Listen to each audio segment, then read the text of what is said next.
Medina যাওয়ার পরে প্রথম ছুটিতে আসলাম, বাবা যে কি খুশি তা বলার অপেক্ষা রাখে না।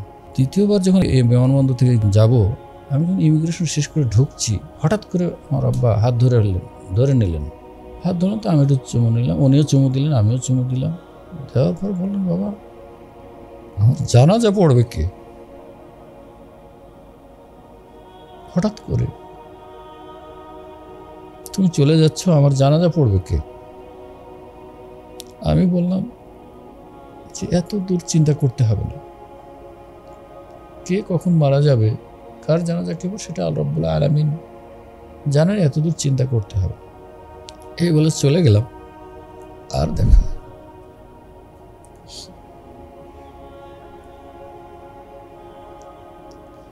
হঠাৎ করে একদিন একটা চিঠি পেলাম, বাবা মারা যাওয়ার সম্ভবত 21 দিন পরে চিঠি পেলাম। আমাদের আমির সাহেবের হাতের লেখা চিঠি, প্রেরক রাসূল গালিব সাহেবের চিঠি। এটা তো আমার জন্য তো অনেক অনেক বড়, এত বড় মাপের মানুষ আমাকে একটা চিঠি লিখেছেন, এটা তো খুবই একটা আনন্দের বিষয়। কিন্তু কী লিখেছেন সেটা তো তখন আমি জানছি না। খুলে পড়তে শুরু করলাম। বলছে, তোমার বাবাকে আমি জীবিত অবস্থায় চিনতে পারিনি। উনি আমাকে জীবিত অবস্থায় অনেকবার তার বাড়ি যাওয়ার জন্য আহ্বান করেছেন, কিন্তু আমার যাওয়ার সুযোগ হয়নি।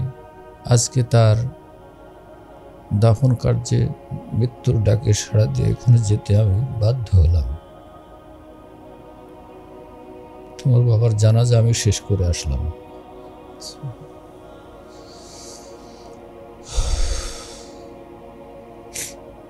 আল্লাহুম্মা আগফির লাহু। আল্লাহ তাআলা জান্নাত নসিব করুন।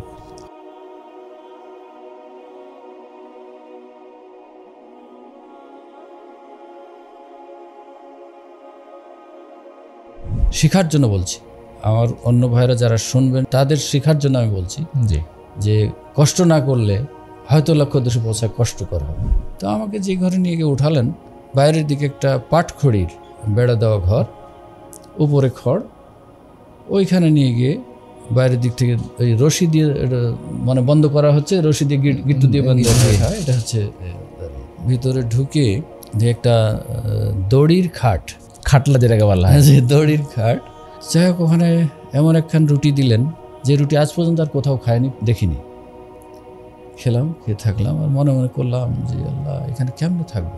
একটা বিষয় মনে রাখবা, তুমি যখন সার্টিফিকেটের জন্য পড়বা, চাকরির জন্য পড়বা, তখন তুমি নিশ্চিত নও যে তোমার চাকরি হবে এবং এটা দিয়ে তুমি উন্নতি করতে পারো। তুমি যদি এটাকে মনের গভীর থেকে ভালোবাসা দিয়ে যদি এটা অর্জন করতে পারো, তাওহীদ শিখতে পারো, দ্বীন শিখতে পারো, আল্লাহ সন্তুষ্টির জন্য করো, তাহলে তোমার দুটো লাভ।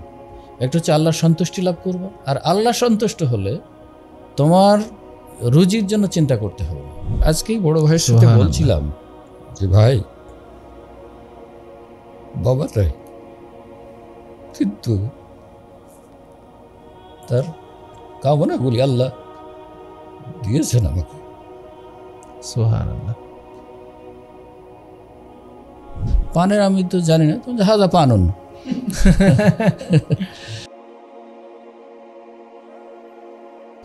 আসসালামু আলাইকুম ওয়া রাহমাতুল্লাহি ওয়া বারাকাতুহু।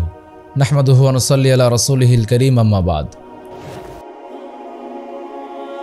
দর্শক মণ্ডলী, আজকে আমরা এমন একজন ব্যক্তির কাছ থেকে তার জীবনী সম্পর্কে জানব, যেগুলি আমরা জানলে হয়তোবা অনেকে উপকৃত হব। আমরা তাদের কাছ থেকে অনেক সময় অনেক বক্তব্য শুনে থাকি, অনেক ওয়াজ নসিহত আমরা এগুলো শুনি, কিন্তু আমরা আজকে শেখের মুখ থেকে এমন সমস্ত কথাগুলো শুনব যেগুলো তার জীবনের সঙ্গে জড়িয়ে আছে। যেরকমভাবে তিনি পড়াশোনা শুরু করেছেন এবং এখন পর্যন্ত সেই পড়াশোনার উপরে আছেন এবং কর্মজীবন চালিয়ে যাচ্ছেন ইনশাআল্লাহ। আমরা শেখের কাছ থেকে জ্ঞান অর্জন করার চেষ্টা করব ইনশাআল্লাহ। আমাদের সঙ্গে আজকের অতিথি হিসাবে আছেন শেখ আব্দুল হাই মাদানী হাফিজাহুল্লাহ। আমি আমাদের আজকের শিক্ষা সংলাপের এই পর্বে শেখকে স্বাগত জানাচ্ছি। আসসালামু আলাইকুম ওয়া রাহমাতুল্লাহ। ওয়ালাইকুম আসসালাম ওয়া রাহমাতুল্লাহি ওয়া বারাকাতুহু। শেখ কেমন আছেন? জি আলহামদুলিল্লাহ, আল্লাহর রহমতে ভালো আছি।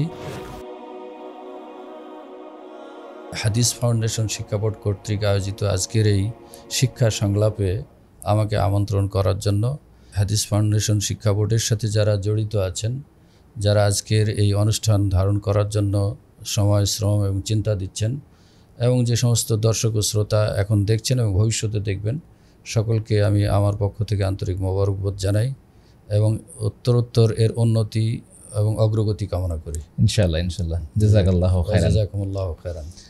প্রিয় দর্শক, আমরা শেখের মুখ থেকে বক্তব্য শুনবো ইনশাআল্লাহ এবং তার বিভিন্ন অভিজ্ঞতা এগুলো আমরা শুনবো ইনশাআল্লাহ। তবে তার পূর্বে বলতে চাই, আমাদের মতো যারা অন্য ভাইরা আছেন যেন তারাও আমাদের এই প্রোগ্রাম থেকে উপকৃত হতে পারে, সেজন্য অধিক হারে শেয়ার করবেন, কমেন্ট করবেন এবং জানাবেন আপনি কোন স্থান থেকে দেখছেন, নিয়মিত আমাদের প্রোগ্রাম দেখতে আপনার কেমন লাগে, সামনে কোন অতিথিকে চান যে আমরা তার মুখ থেকে এরকম কথাগুলো শুনি। অবশ্যই সেটা মন্তব্য অপশানে জানাবেন। আমরা আর দেরি না করে সরাসরি শেখের মুখ থেকেই তার মূল্যবান অভিজ্ঞতাগুলো শুনবো ইনশাআল্লাহ। আমরা প্রথমে শেখের কাছে যে বিষয়ে জানতে চাইবো সেটা হচ্ছে যে শেখের বেড়ে ওঠা কোথায় এবং জন্মটা কোন সময়? জাযাকুমুল্লাহু খাইরান। আমার বেড়ে ওঠা রাজশাহী জেলাতেই, অতি নিকটে একটি উপজেলা তানোর। জি। তানোর উপজেলার পার্শ্ববর্তী একটি গ্রাম ধানতোড়।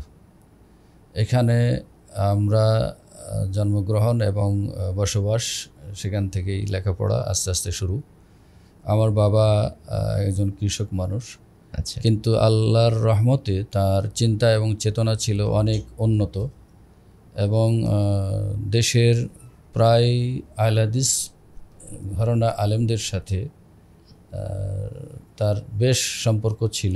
মাশাআল্লাহ। এলাকায় যে সমস্ত আলেমরা আসতেন তৎকালীন যুগে, জি, যে সমস্ত বড় বড় আলেমে দ্বীন ছিলেন, যারা মুহাদ্দিস ছিলেন এলাকায় মাদ্রাসায় এবং যারা বক্তা ছিলেন, তাদেরকেও তিনি অতি প্রিয় হিসাবে দেখতেন, খেদমত করার জন্য চেষ্টা করতেন।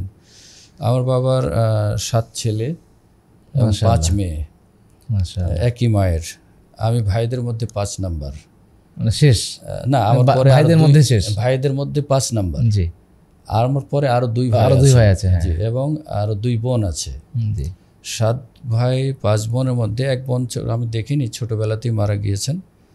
আর এখন 7 ভাই 4 বোনের মধ্যে বড় বোন মারা গিয়েছেন কয়েক বছর হলো, আর বড় ভাই উনি অবসরপ্রাপ্ত।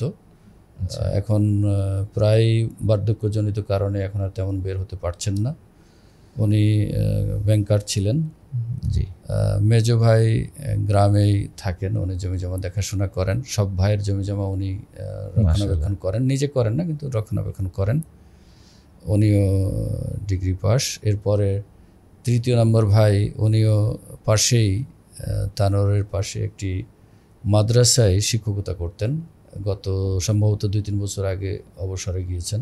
আচ্ছা। তারপরে আমার ইমিডিয়েট ভাই, উনি RMP ডাক্তার, গ্রাম্য ডাক্তার, এবং তানোরেই উনি চিকিৎসা করেন এবং নিজস্ব ফার্মেসি আছে। এরপরে আমি আব্দুল হাই। আচ্ছা। আমি আব্দুল হাই, আমার পরে আরও 2 ভাই আছে। 2 ভাইয়ের মধ্যে তারাও ডিগ্রি পাস এবং একজন ব্যবসা করেন ওষুধের, ভেটেরিনারি ওষুধের ব্যবসা করেন তানোর বাজারে। আর সব ছোটটি এখন বগুড়া অঞ্চলে আছেন, গাজী কোম্পানিতে। আচ্ছা। বগুড়া রেঞ্জের ম্যানেজার হয়ে আছেন। এই হচ্ছে আমাদের 7 ভাইয়ের সংক্ষিপ্ত বৃত্তান্ত। তবে মজার বিষয় হচ্ছে 7 ভাইয়ের মধ্যে আমি একাই আব্দুল হাই মাদ্রাসা শিক্ষিত। আচ্ছা, মাশাআল্লাহ। এজন্য আমি পারিবারিকভাবে কোনো বোর ফিল করি না, বরং আনন্দ বোধ করি। আচ্ছা। কেন আল্লাহর ফজল ও করমে আমার 7 ভাই সবাই খুব উচ্চশিক্ষিত না হলেও একবারে নয়, সামাজিক মান মর্যাদা সব দিক থেকেই তারা আলহামদুলিল্লাহ ভালো আছেন। কিন্তু যেখানে মজা পাই আমি, সেটা হচ্ছে যে তারা আমাকে সবাই সম্মান করে, সবাই এমন সম্মান করে যেটা আমি আসলে চিন্তাও করতে পারি না যে ওনারা জেনারেল শিক্ষিত মানুষ। এখন পর্যন্ত বড় ভাই, আল্লাহ তাকে হেফাজত করুন, প্রতিদিন ফোন করেন। একদিন যদি যোগাযোগ বিচ্ছিন্ন হয় তাহলে উনি পেরেশান হয়ে যান, কি আছে, কোথায় আছে। এই যে আমি কয়েকদিন ধরে সফরে আছি, বারবার ফোন দিচ্ছেন, ওকে ফোন দিচ্ছেন, তাকে ফোন দিচ্ছেন, কোথায় আছে, কি করছে।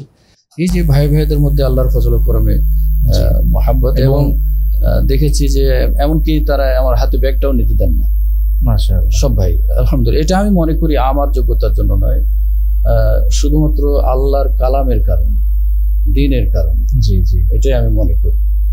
এরপরে আমার ছোটবেলা থেকে একটু সব ভাইদের মধ্যে আমি একটু অলস এবং ঘুম প্রিয় ছিলাম খুব বেশি, এখনো ঘুমের জন্য। বাবার কাছে আল্লাহ তাকে জান্নাতবাসী করুন, আমিন। কখনো আমি অন্য কোনো অপরাধের কারণে বকা খাইনি, যত বকা খেয়েছি শুধু ঘুমের কারণে, যে তুমি ছাত্র মানুষ এত ঘুমাবে কেন। তো যাই হোক, ছোটবেলায় লেখাপড়া প্রাইমারি স্কুলে যেতে অনেক বিলম্ব করেছি, তারপরেও প্রাইমারিতে গিয়ে পড়তে পারিনি, পড়ি না, শুধু খেলাধুলা করবো এইটাই। বাবা কেন বলেন আমাকে পড়তে, এই যে মানসিকতা ছিল। যাই হোক, প্রথম আমার মাদ্রাসা জীবন শুরু হয়, এলাকায় একটি মাদ্রাসা হয়েছিল তখন। আমার আব্বা রাহিমাহুল্লাহ উনি তখন ওই মাদ্রাসার গভর্নর বডির দায়িত্বে ছিলেন।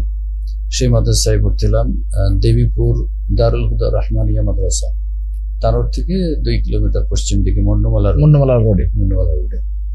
সেখানে যে অবস্থাটা হলো আমার, মানে আমার ছোট চাচা রাহিমাহুল্লাহ উনি, আমি তখন প্রাইমারিতে যাচ্ছি না, স্কুলে যাচ্ছি না, লেখাপড়া করছি না, আর সবার ইচ্ছা যে তাকে একটু মাদ্রাসায় পড়াবো। আমি একটু বিরক্ত হচ্ছি যে মাদ্রাসায় পড়বো, সব ভাই স্কুল কলেজ পড়বে, আমি একা কেন সেদিকে যাবো। এই যাই হোক, ছোট চাচা উনি একদিন জোর করে রাজশাহীতে এসে আমার জন্য বিশেষ ধরনের পায়জামা, পাঞ্জাবি, জুতা, চামড়ার জুতা সেকালে কিনে একটা ট্যাঙ্ক দিয়ে অনেক কিছু দিয়ে, আমাদের বাড়িতে যেটা কিরসান বলে, 12 মাস কাজ করে, এরকম একটা ছেলেকে দিয়ে ওই জিনিসপত্র দিয়ে ওই মাদ্রাসায় পাঠালেন।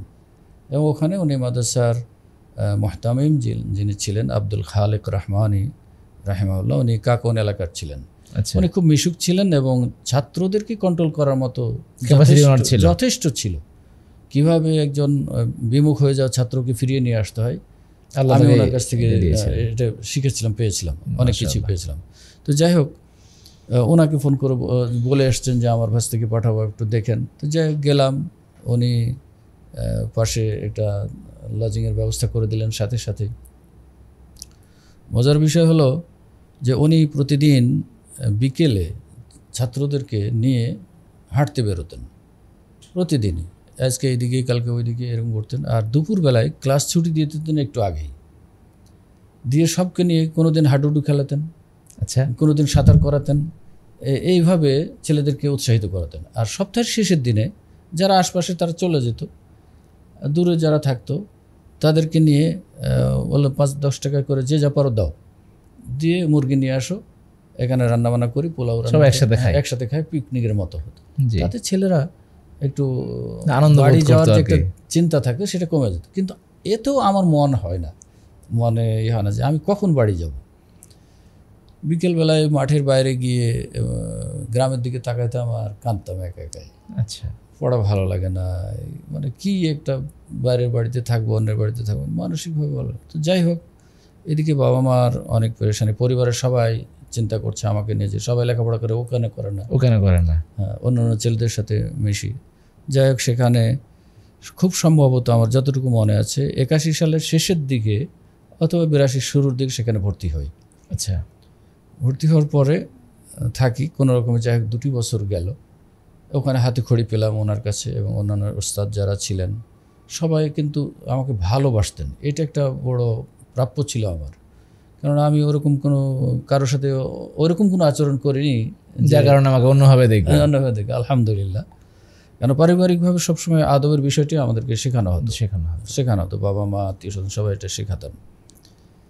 তো সেখান থেকে 83 সালের সম্ভবত শেষের দিকে এসে ভর্তি করলেন আমাকে আমার বাবা মাদ্রাসা ইশাতুল ইসলাম আসসালাফি, রানীবাজারে, রাজশাহী শহরে। সেখানে আসার দিনে আমি প্রথম যেদিন আসি, আসলে বাবা তো বাবাই, এত কষ্ট করে তখন যাতায়াতের পথ সাইকেলে করে আমাকে নিয়ে আসতে শুরু করলেন। অনেক দূর, এত দূর, হ্যাঁ, প্রায় 40 কিলো তো হবে, হ্যাঁ, না হলে 36 কিলো কম হবে না। জি। তো এবং রাস্তাঘাট তো এরকম নয়, জি, গ্রামের রাস্তা যেরকম হয় সেরকম ভাঙা চূড়া রাস্তা। তো সেখানে আমাকে নিয়ে, আর আমি তখন একবারে ছোট না, অনেক বড় অ্যাডাল্ট বলতে পারে। উনি কষ্ট করে আমাকে সামনে নিয়ে আসলেন। নিয়ে আস্তে আস্তে কিছু দূর এসে এলাকার একজনকে পেলেন, যে একটু নজওয়ান সাইকেলে। আচ্ছা, ওনাকে বললেন তুমি একে নিয়ে যাও, একসাথে চলো যায়। যেতে যেতে আসলাম, এসে রানীবাজারে ভর্তি পরীক্ষা। সেদিন ভর্তি পরীক্ষায় তৎকালীন মাদ্রাসার প্রধান উদ্যোক্তা ছিলেন অ্যাডভোকেট জাইদুর রহমান। আচ্ছা, ওনার ব্যাপারে আমার বাবার কাছে শুনেছি, উনি রাত দিন মাদ্রাসা করা, মসজিদ করার কাজে সময় দিতেন। শীতের দিনেও রাতে কুয়াশা পড়তো, তখন উনি ছাতি ধরে নাকি দাঁড়িয়ে থাকতেন, কাজ করতেন। তো যাই হোক, সেখানে ভর্তি পরীক্ষায় আমি খুব খারাপ করলাম, মৌখিক পরীক্ষা। সেখানে ওই মৌখিক পরীক্ষা নিলেন উস্তাদ জোহাক সাহেব রাহিমাহুল্লাহ। উনি ওখানকার দীর্ঘদিনের ইমাম ছিলেন, ভালো কারি ছিলেন, আল্লাহ তাকে জান্নাতবাসী করুন, আল্লাহুম্মা আমিন। উনি আমাকে কোরআন কারীম থেকে একটু জিজ্ঞেস করেছিলেন, সূরা আল হাক্কা পড়তে বলেছিলেন, কিন্তু আমি ভালো পারিনি। আর অন্যান্য টিচাররা আর কিছুই জিজ্ঞেস করেননি, উর্দু পড়তে দিয়েছিলেন একটু, উর্দুটা পড়তে পেরেছিলাম আলহামদুলিল্লাহ। আর ইংরেজি পড়তে দিয়েছিল একটু, সেটাও ভালো পেরেছিলাম। তো জহিদুর রহমান সাহেব শেষে আমার বাবাকে বলছেন, হক সাহেব, আপনার ছেলে তো দেখি ইংরেজিতে পারলো, কিন্তু কোরআন তো ঠিক মতো পারলো না, তো আপনাকে একটু করতে হবে, ওকে 2 মাস রাখতে হবে আমাদের এখানে, তারপরে ভর্তি নিব। আচ্ছা। তো যাই হোক, সেভাবে ভর্তি হয়ে গেলাম। ভর্তি হয়ে আর কোনো অসুবিধা হয়নি আলহামদুলিল্লাহ। সেখানে লেখাপড়া করলাম আবু দাউদ পর্যন্ত। তাহলে ওনার বলা যায় যে বড় একটা সময় সেখানে কাটলো। বড় একটা সময় সেখানে কাটলো। 86 সাল 87 সাল পর্যন্ত আমি ওখানে ছিলাম। আচ্ছা। ওখানে উস্তাদ আব্দুস সামাদ সালাফি রাহিমাহুল্লাহ মারা গেলেন, কয়েকদিন আগে মারা গেলেন, আল্লাহ তাকে জান্নাতবাসী করুন, আল্লাহুম্মা আমিন। এবং ওনার সাহচর্য পেয়েছিলাম খুবই পিতৃসুলভ। এবং পরে উনি আমাকে একদিন বলেছিলেন, আল্লাহ তাকে জান্নাতবাসী করুন, যে তোমার বাবা আমাকে বলে গেছেন যে ছেলে আমার, দিয়ে গেলাম আপনাকে আদর্শ মানুষ করার জন্য। শুধু মানুষ বলেননি, বলছে আদর্শ মানুষ। কিভাবে করবেন সেটা আপনি জানেন, এটুকু বলেছিলেন।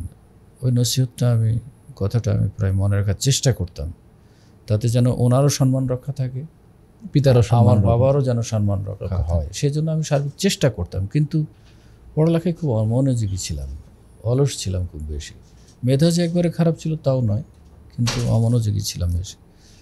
সেখানে আরও কিছু উস্তাদ পেয়েছিলাম। আরেকজন ছিলেন মোহনপুরের, খুবই প্রবীণ উস্তাদ ছিলেন, মৌলানা নিয়াজউদ্দিন সাহেব। জি, নিয়াজউদ্দিন রহমানি রাহিমাহুল্লাহ। উনিও অমায়িক লোক ছিলেন, মোটা মানুষ ছিলেন, পড়ালেখার ছাড়া আর কিছুই বুঝতেন না উনি। জি, ওনারও খুব আদর পেয়েছি আমি। অর্থাৎ যে উস্তাদই ছিলেন ওইখানে এবং আগের জীবনে, সকল উস্তাদই কেন যেন আমাকে খুবই ভালোবাসতেন। আরও বেশ কিছু উস্তাদ ছিলেন। একজন ছিলেন মুদ্দাসির, অল্প বয়স্ক, উনি হেদায়েতুন নাহু পড়াতেন। উনিও আমাকে খুব আদর করতেন এবং একদিন বলেছিলেন যে, আব্দুল হাই, তোমার মেধা কিন্তু খারাপ না, কিন্তু তুমি এত অলস কেন? তুমি একটু ভালো করে পড়ালেখা করো, তোমার ভবিষ্যৎ ভালো হবে। তো যাই হোক, সেখানে আবু দাউদ পর্যন্ত পড়লাম। আবু দাউদ পড়ালেন উস্তাদ যেন নামটা এই মুহূর্তে মনে আসছে না, উস্তাদ, ওনার দিনাজপুরে বাড়ি ছিল। উনি আবু দাউদ পড়াতেন, খুবই সুন্দর পড়াতেন। জি। এবং রিডিং আমি এবং আরেকজন ভাই ছিলেন ইসহাক নামে, আমরা দুজনে প্রায় ক্লাসে এবারত পড়া হতো আর কি। যদিও খুব দুর্বল ছিলাম, কিন্তু তারপরও পড়া হতো আর কি। এরপরে 1987 সাল, জি, তখন কেবলে ওই বছরই আলিয়া মাদ্রাসাকে দাখিলকে ম্যাট্রিকের মান দেওয়া হলো। আচ্ছা, আমি এই জায়গাটায় আসবো, তার আগে একটা ছোট্ট প্রশ্ন করি। সেটা হচ্ছে যে আপনি আপনার উস্তাদদের নামগুলো উচ্চারণ করছেন এবং তাদের জন্য দোয়া করছেন, আলহামদুলিল্লাহ। তো এই যে সম্মান ভক্তির যে জায়গাটা, আমি ভালো করে খেয়াল করছিলাম যে তাদের নামগুলো উচ্চারণ করার সময়ও আপনার ভিতর থেকে একটা শ্রদ্ধাবোধ আসছিল এবং আপনার চোখটা পানিতে ভিজে গিয়েছিলাম, যেটা খেয়াল করছিলাম। আসলে উস্তাদের যে ঋণ, এটা তো আসলে শোধ করা যায় না কখনো। তো বর্তমান সময়ে শিক্ষক এবং শিক্ষার্থীদের, অর্থাৎ উস্তাদ এবং ছাত্রদের মধ্যে যে সম্পর্কটা, এতে করে দেখা যায় যে শিক্ষার্থীরা উস্তাদদেরকে ওইরকমভাবে সম্মান করে না, বা এই জায়গাটাই এখনও ঘাটতি থেকে গেছে। তো এই জায়গাটাই শিক্ষার্থীদেরকে কী উপদেশ দিবেন? জাযাকাল্লাহ খায়রান। এই ক্ষেত্রে শিক্ষার্থীদেরকে উপদেশ দেওয়ার আগে আমি নিজে শিক্ষক হিসেবে আমি উসি নাফসি ওয়া ইয়াকুম বিতাকওয়াল্লাহ, আমি নিজেকেও বলি এবং অন্যদেরকেও বলি আল্লাহ ভীতি অবলম্বনের জন্য ছাত্ররা ওস্তাদদেরকে সম্মান করবেন, এটা একটা কমন নীতি। জি। কিন্তু শিক্ষকদেরও আমাদেরও কিছু দায়িত্ব আছে, যারা আমরা শিক্ষকতায় নিয়োজিত আছি। এটি নবী রাসূলদের পেশা বলে আমরা মনে করি। জি। যিনি এই পেশাটাকে ওইরকম মনে করতে পারবেন, তিনি তখন এই পেশাটার যে দায় দায়িত্ব গুরুত্ব সে অনুযায়ী ছাত্রদের উপরে প্রয়োগ করার চেষ্টা করবেন। জি। ফলে দেখা যাচ্ছে যে আমার দৃষ্টিকোণ থেকে আমি বলছি, জি। সকলে না, কিছু সংখ্যক উস্তাদ আছেন যারা শুধুমাত্র টাইম পাস ক্লাস নিয়ে চলে গেলাম। এরা যে ছাত্রগুলি যে আমাদের কাছে একটা আমানত, এই বিষয়টি আমরা অনেক সময় অনুভব করি না। জি। যার কারণে ছাত্ররাও তখন মনে করছে উনি তো পার্ট টাইমের মতো আসার পরে চলে যায়। ছাত্র এবং শিক্ষকের মধ্যে যে একটা মহব্বতের সূচনা হবে, যেহেতু একটা ছাত্র ছোট মানুষ, সে পরিবার থেকে আসে, বিভিন্ন দুশ্চিন্তা তার মধ্যে থাকে। ভাই বোন ছেড়ে এসেছে, মা বাবাকে ছেড়ে এসেছে, নতুন পরিবেশ এবং মাদ্রাসাগুলিতে মানে সংকীর্ণ পরিবেশ, বিভিন্ন ধরনের সংকীর্ণতা থাকে। সেখানে যখন একটা উস্তাদের কাছ থেকে আন্তরিক ভালোবাসাটা পাবে এবং সেই ছেলেটা যখন অনুভূতিটা ফিরে পাবে যে না, ইনি আমার বাবা তুল্য, ইনি আমার বড় ভাই তুল্য, ওনার কাছে আমি কিছু পেতে পারি, এই অনুভূতিটা যখন আমি সৃষ্টি করতে পারবো, তখন না ছাত্র আমাকে ভালোবাসবে, দেখবে। এটা আমার অনুভূতি।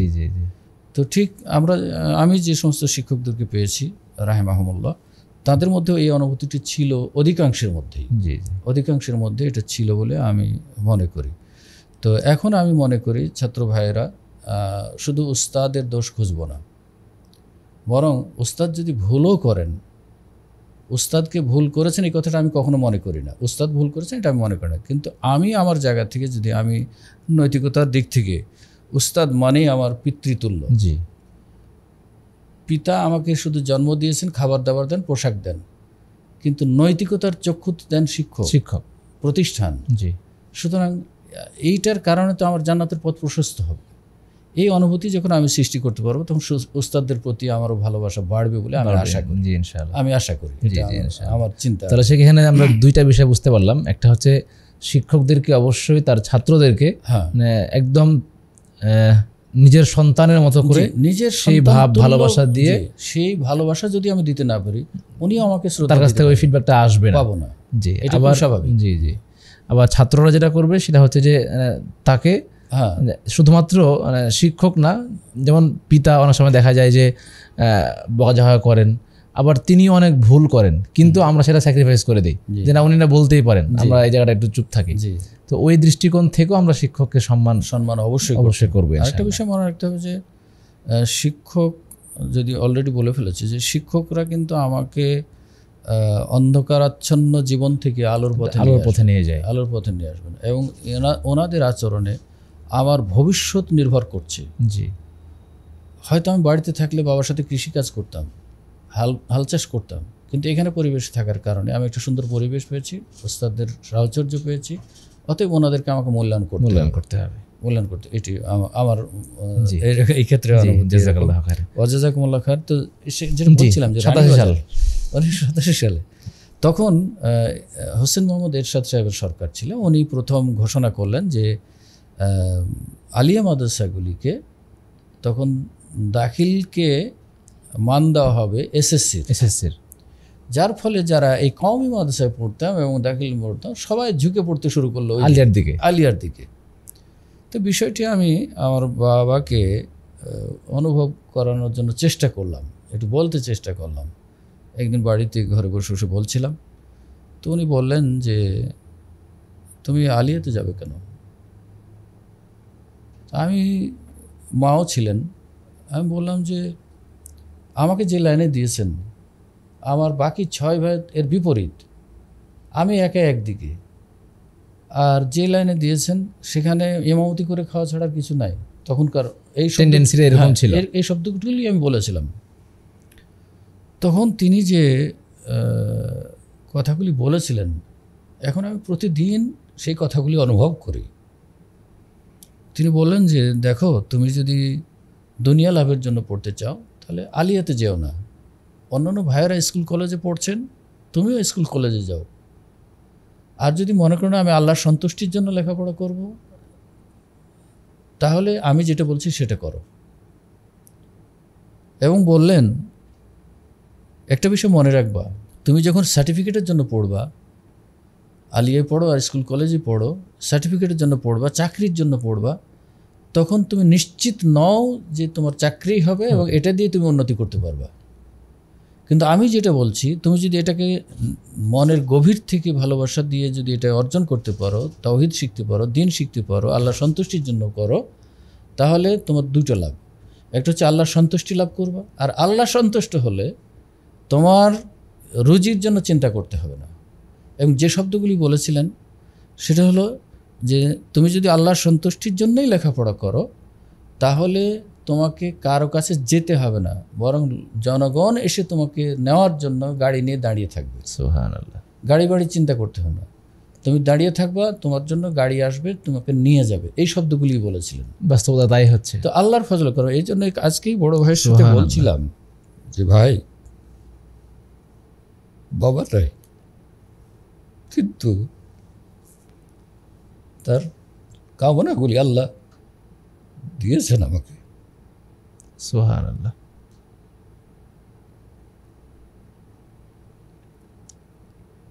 আজকে যদি উনি বেঁচে থাকতেন,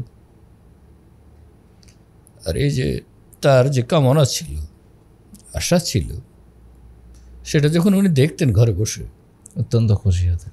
তখন তার আনন্দের সীমাটা যে কত হতো সেটা একজন পিতাই বুঝতেন।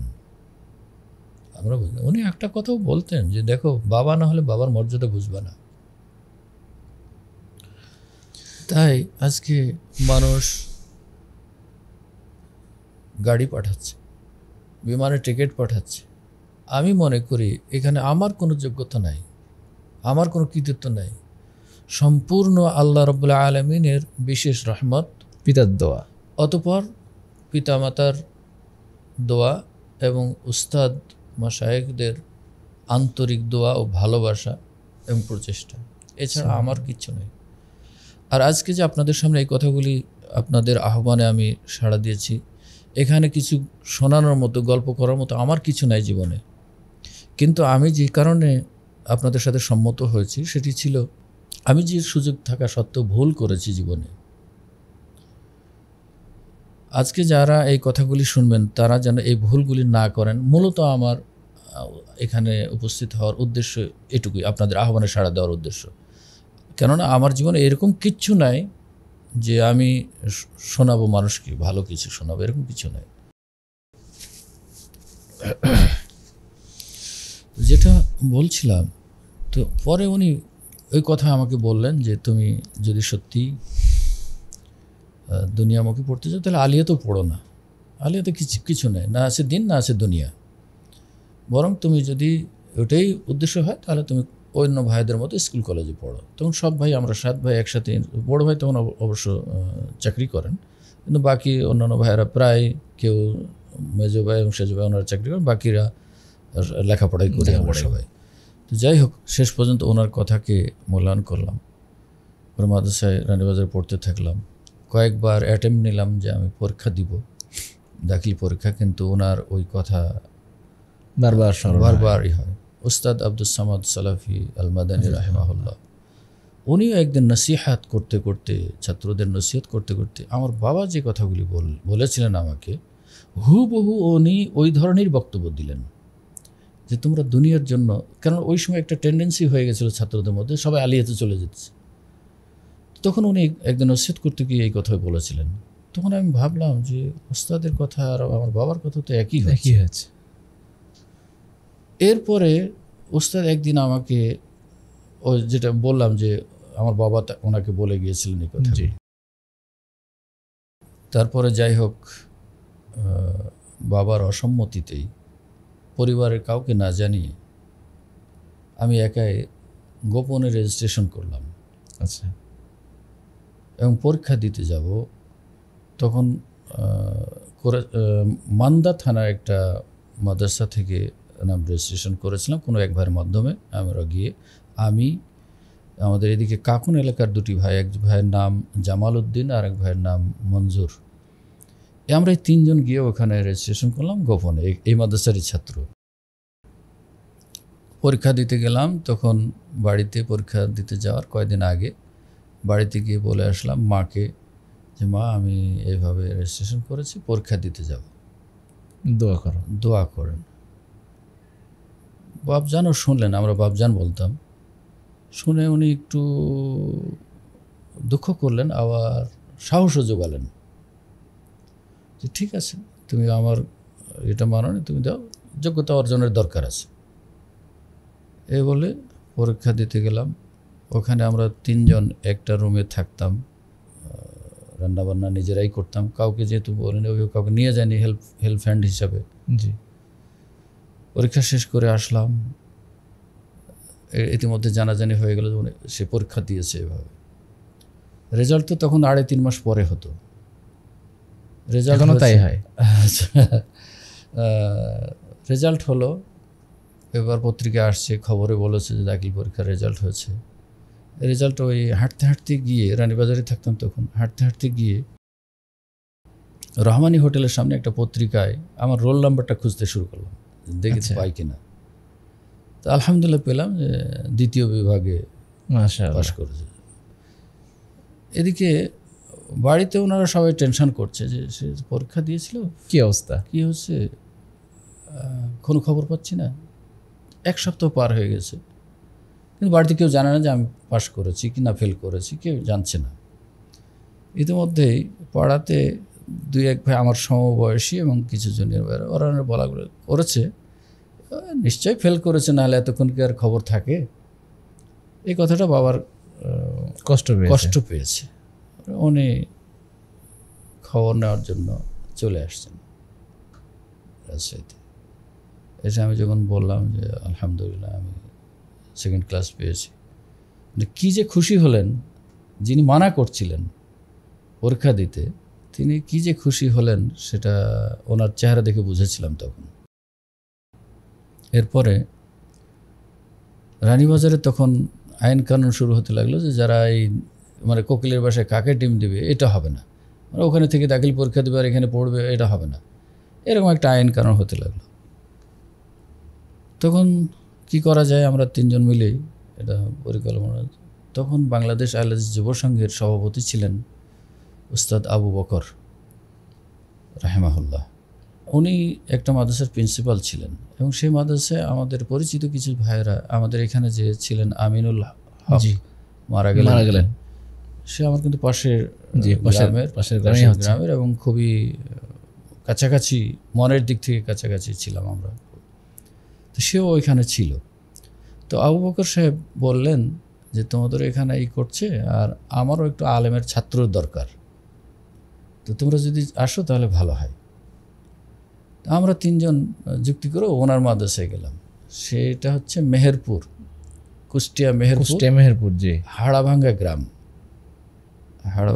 সেই অজয় গ্রাম, কাদা পাক, মানে অদ্ভুত কাহিনী সেখানে। আচ্ছা, ওইখানে কি আমিনুল স্যার এবং আপনারা একসঙ্গে পড়তে গেছেন সমকালীন? হ্যাঁ, পড়তে গিয়েছিলাম।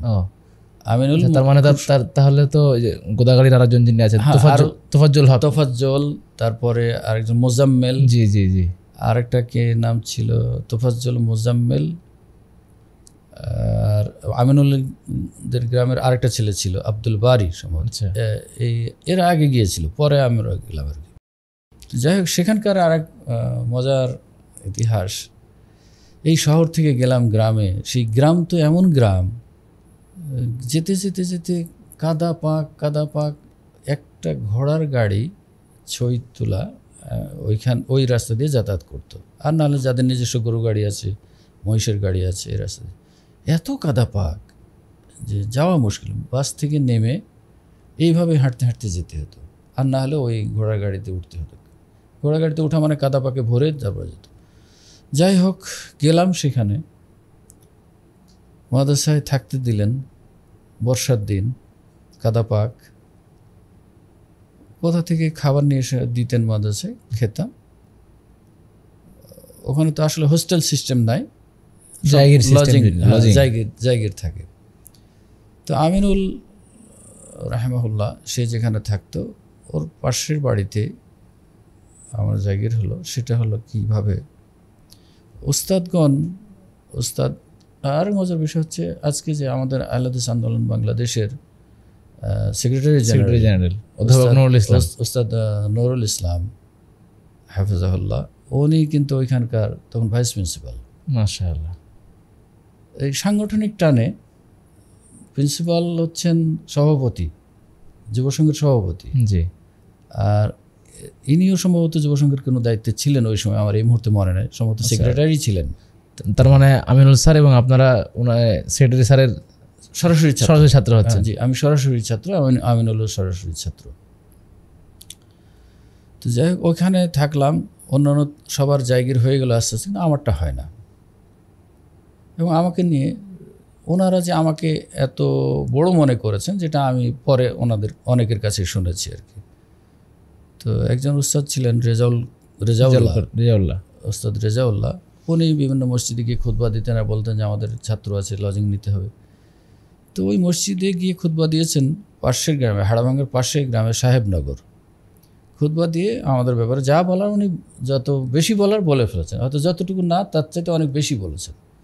তো যাই অন্য গেলে তখন আল্লাহর ফজল করমে আমিনুল এবং আব্দুল বারি এবং তোফাজ্জল এবং যারা ছিল সবাই আচরণের দিক থেকে ভালো ছিল। ফলে ওই গ্রামে একটা কথা উঠেছিল যে জায়গির নিলে রাজশাহীর ছেলে হলে নিব, না হলে অন্য কোথাও ছেলে নিব না। আচ্ছা। তো এইভাবে আমাদের একটু সুনাম ছিল ওইখানে আলহামদুলিল্লাহ। সর্বশেষ আমাকে দিলেন, ওই ওদের সবার হয়ে গেল, কিন্তু আমারটা হয় না। তো একজন মসজিদের পাশে এক ভদ্রলোক, ওনার নাম ইব্রাহিম আমিন রাহিমাহুল্লাহ, উনি মারা গিয়েছেন। তো উনি নাকি শেষ পর্যন্ত বলেছিলেন যদি কারো বাড়ি না হয় তাহলে আমাকে দিয়েন ছেলেটাকে, তবে আমার তো থাকা দেওয়ার জায়গা নাই, খাবার নাই কোনো রকমের দিব, থাকা দেওয়ার জায়গা নাই। তো বলেছে যেভাবে হোক রাখেন। ওইভাবে পরের দিন কাকুনহাট এলাকার যে মুজাম্মেল, জি, ওনাকে বললেন যে উনি ওই পাড়াতেই থাকতেন, ওনাকে বললেন যে আব্দুল হাইকে নিয়ে গিয়ে আমাকে বাড়িতে দিয়ে এসো।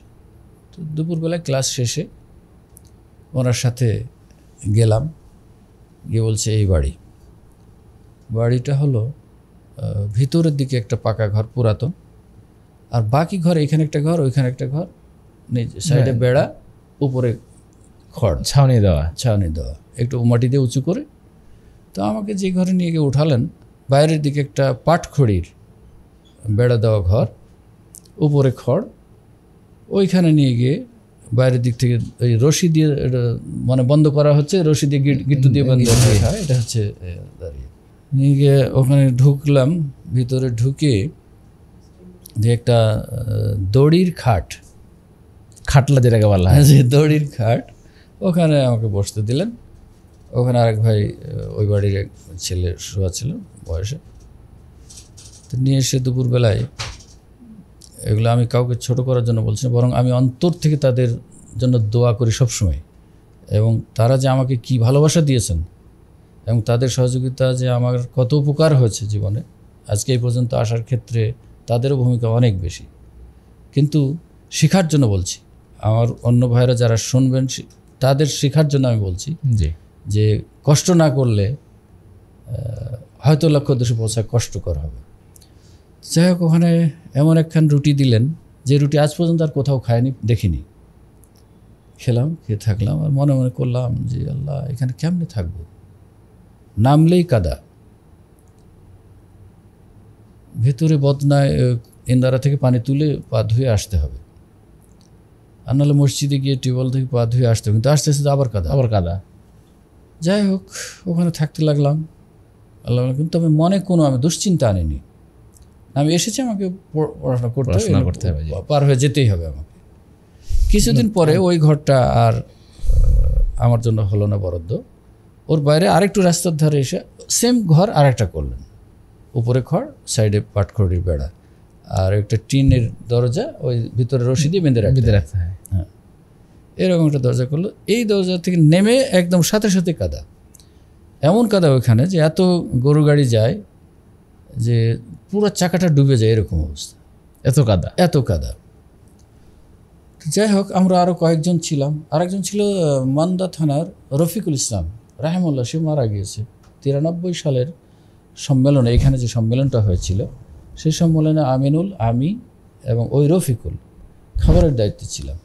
আচ্ছা, তো আল্লাহ তাকে জান্নাতবাসী করুন, সে যে এত শ্রম দিয়েছিল। তো যাই হোক, সেখানে অনেক দিন এরকম গেছে, ব্যাগের মধ্যে পায়জামা নিয়েছি, নিয়ে লুঙ্গি পরে হাঁটতে হাঁটতে গিয়েছি মাদ্রাসা। আমি রফিক বেশি একসাথে যেতাম, অন্যরা যেত। তো ওইখানে গিয়ে চেঞ্জ করে আবার টিউবওয়েলে পা ধুয়ে পরিষ্কার হয়ে তারপরে পায়জামা পরে ক্লাসে গিয়েছি। এরকম অনেক দিন হয়েছে, মাঝখানে পুরো কাদা রাস্তা। আমি যেটুকু বুঝতে পারলাম আর কি আপনার বক্তব্য শুনে, মানে আপনার এই পরবর্তী জীবনটুকু মানে পড়াশোনার ক্ষেত্রে বেশ কষ্ট করতে হয়েছে আলহামদুলিল্লাহ।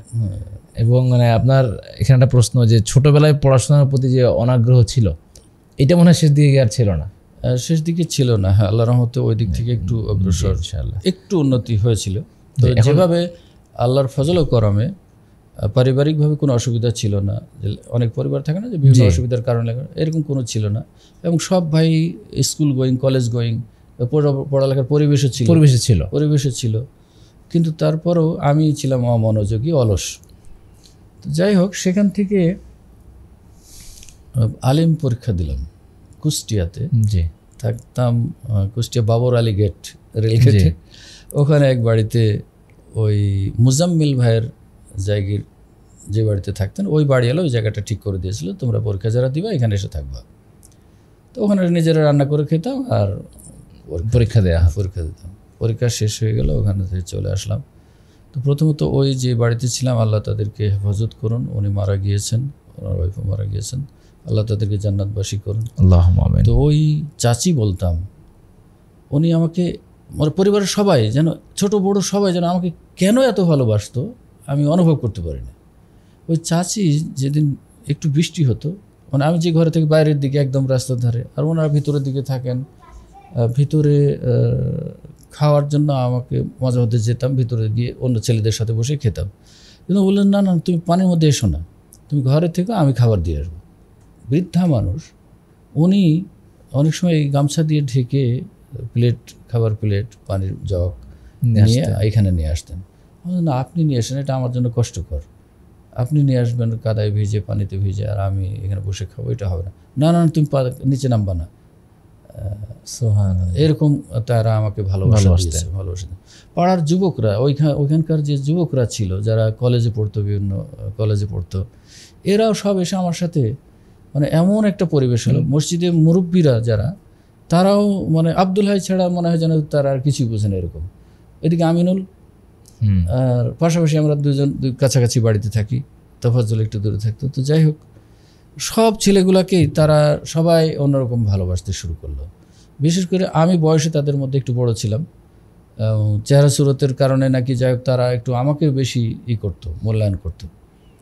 তো সে মুরব্বীরাও এসে আমার রুমে বসে থাকতেন, একটু সময় কাটাতেন, অথবা সামনে মাচানে, গাছতলায় মাচানে বসে সবাই আপনার সঙ্গে মিশতে ভালোবাসতেন। আমিও তাদেরকে সেভাবেই সময় দেওয়ার চেষ্টা করতাম। সেখানে আলিম পরীক্ষা শেষ করে চলে আসলাম। আলিম পরীক্ষার পরেও ঠিক একই কায়দা হলো, ওই দাখিলের মতো রেজাল্ট নিয়ে। রেজাল্ট হয়ে গেছে প্রায় মাসখানিক, বাড়িতে কেউ জানে না যে পাশ করেছি না ফেল করেছি, আমি যাইনি বাড়িতে।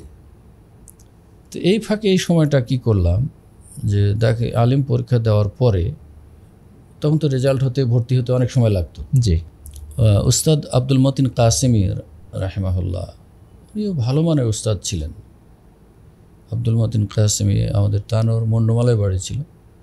উনি উচ্চ মানের হাদিস পড়াতেন, ভালো আলেম ছিলেন, দেওবন্দে পড়ালেখা করেছেন। উনি আমার বাবাকে বললেন যে, আব্দুল হাই কী করছে এখন, কোথায় আছে? তো উনি বললেন যে, সে তো রাজশাহীতে আছে, কোথায় কী করে তো জানি না, খোঁজ খবর তেমন, আসে বাড়িতে মাঝে মধ্যে। তো তাহলে ওকে আমি নিয়ে যাই, নিয়ে গিয়ে, ও যেহেতু এখন পরীক্ষা দিয়ে আসছে, রেজাল্ট হতে সময় লাগবে, এদিন আমার কাছে বুখারি পড়ুক। উনি বললেন, তো আমার মনটাও তখন একটু হলো, ঠিকই তো, এতদিন বসে থেকে কী করবো। তো উনি তখন থাকতেন ওই যে জামিরা, পুঠিয়া থানার মধ্যে পড়ে, পুঠিয়া থানার আগে বেলপুকুর থেকে যেতে হয়, ইয়াহিয়া সাহেব পীর সাহেব ছিলেন, জি, ওনার ঐতিহ্যবাহী যে মাদ্রাসা, ঐতিহ্যবাহী মাদ্রাসা কি ফায়েজে উলুম নাকি এরকম একটা মাদ্রাসা, সেই মাদ্রাসায় উনি পড়াতেন। তো আমাকে বললেন, তো আমিও খুব, ওটা যেহেতু ইয়াহিয়া সাহেব আমার বাবার খুবই পরিচিত, খুবই বন্ধু মানুষ, ওই যে বললাম একটু আগে আলেমদের ই করতেন, সেই হিসাবে যাওয়াতে উনিও খুব খুশি হলেন পীর সাহেব, যে উনি থাকার ব্যবস্থা করলেন, খাওয়ার ব্যবস্থা করলেন, কোথায় কার বাড়িতে কোন বাড়িতে দিলে এর জন্য উপযুক্ত হবে। হ্যাঁ, তো ওইখানে বুখারী এবং মুসলিম পড়লাম। বুখারী পড়ালেন উস্তাদ আব্দুল মতিন কাসেমি রাহিমাহুল্লাহ, আর মুসলিম পড়েন তরুণ উস্তাদ, এখনও উনি বেঁচে আছেন হাফিজাহুল্লাহ, দেখা নাই ওর পর থেকে আর দেখা নাই, উস্তাদ আবুল কাসেম, ওনার বাড়ি গোদাগাড়ি। উনি সবেমাত্র বেনারস থেকে পড়ে লেখা করে এসে দার্সে বসেছেন, দার্স শুরু করেছেন। তো এত মজবুত মাশাআল্লাহ, এবারত পড়াতে, মানে ও কি দ্রুত বেগে পড়তেন, আল্লাহ আকবার, ধরতেই পারতাম না এরকম, আচ্ছা, এত দ্রুত পড়তেন। তো উনিও কেন যেন আমাকে এত স্নেহ করতেন, চেনা না জানা না, কিন্তু তারপরও ছাত্র হিসেবে খুবই স্নেহ করতেন, খুবই ভালোবাসতেন। যাই হোক, সেখানে এই পড়ালেখা দাওরা বলে উনি আমাকে নিয়ে গেলেন। যাই হোক, বুখারী মুসলিম পড়লাম, পড়ে আরও দু একটা কিতাব পড়েছিলাম, তাফসীর বাইজাবি মনে হয় পড়েছিলাম, আরও দু একটা ফিকের কিতাব ছিল। যে ওখান থেকে উনি বলেন যে তোমাকে আগামী, তখন সম্ভবত 6 মাস বাকি ছিল রমজানের, জি, বলে এর মধ্যে আমি তোমাদেরকে ফারক করে দেবো। আরও কয়েকজন ছাত্র, ওই জামালউদ্দিনও ছিল তখন ওখানে, আবার জামালউদ্দিন শিক্ষক হিসেবে ছিলেন। আচ্ছা, তো সেখানে পড়তে পড়তে ইউনিভার্সিটি ভর্তি হওয়ার জন্য একটু চেষ্টা করা। হ্যাঁ, এদিকে খবর যে পায়নি বাড়িতে, ওনারা অস্থির আছে যে কি হলো, আলেমের রেজাল্ট। পরে একদিন বাড়িতে গিয়ে বলে আসলাম যে পাশ করেছি আল্লাহর রহমতে এবং ভর্তির জন্য চেষ্টা করছি। বাপজান একটু আনন্দ পেয়েছেন, আবার কিছু কষ্ট, ছেলেটা কি তাহলে কি অন্য লাইনে চলে যাচ্ছে কি না, এরকম একটু মনে হচ্ছিল, এরকম বুঝতে পারছিলাম।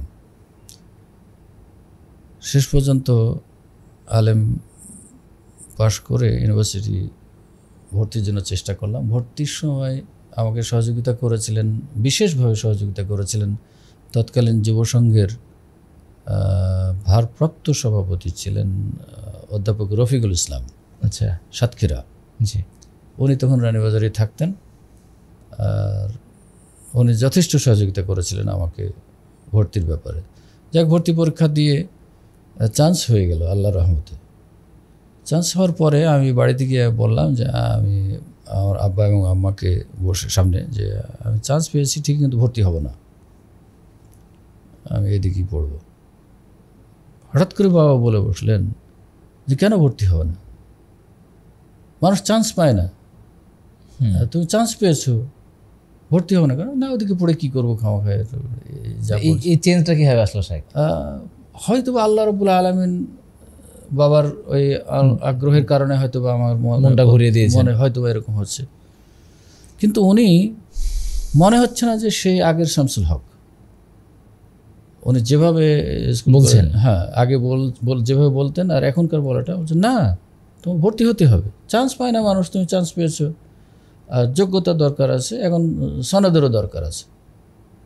তুমি এদিকে পড়ো, এদিকে তোমাকে আরও পড়তে হবে, কিন্তু ইউনিভার্সিটি বাদ দিবা এটা না, চান্স পায় না, চান্স পেয়েছে, তোমাকে পড়তে হবে।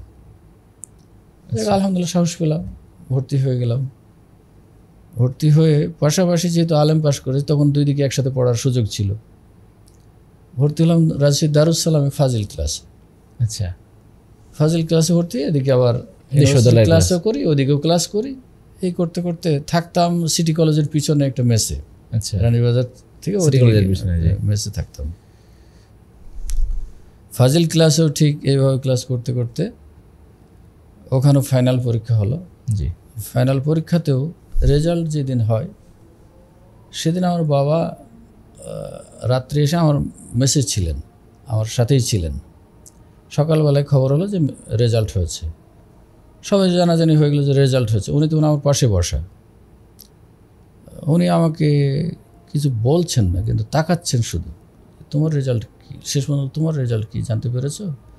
না জানেনি, জানবো পরে গিয়ে জানবো। তাহলে তখন উনি মনে হলো যেন হতাশ।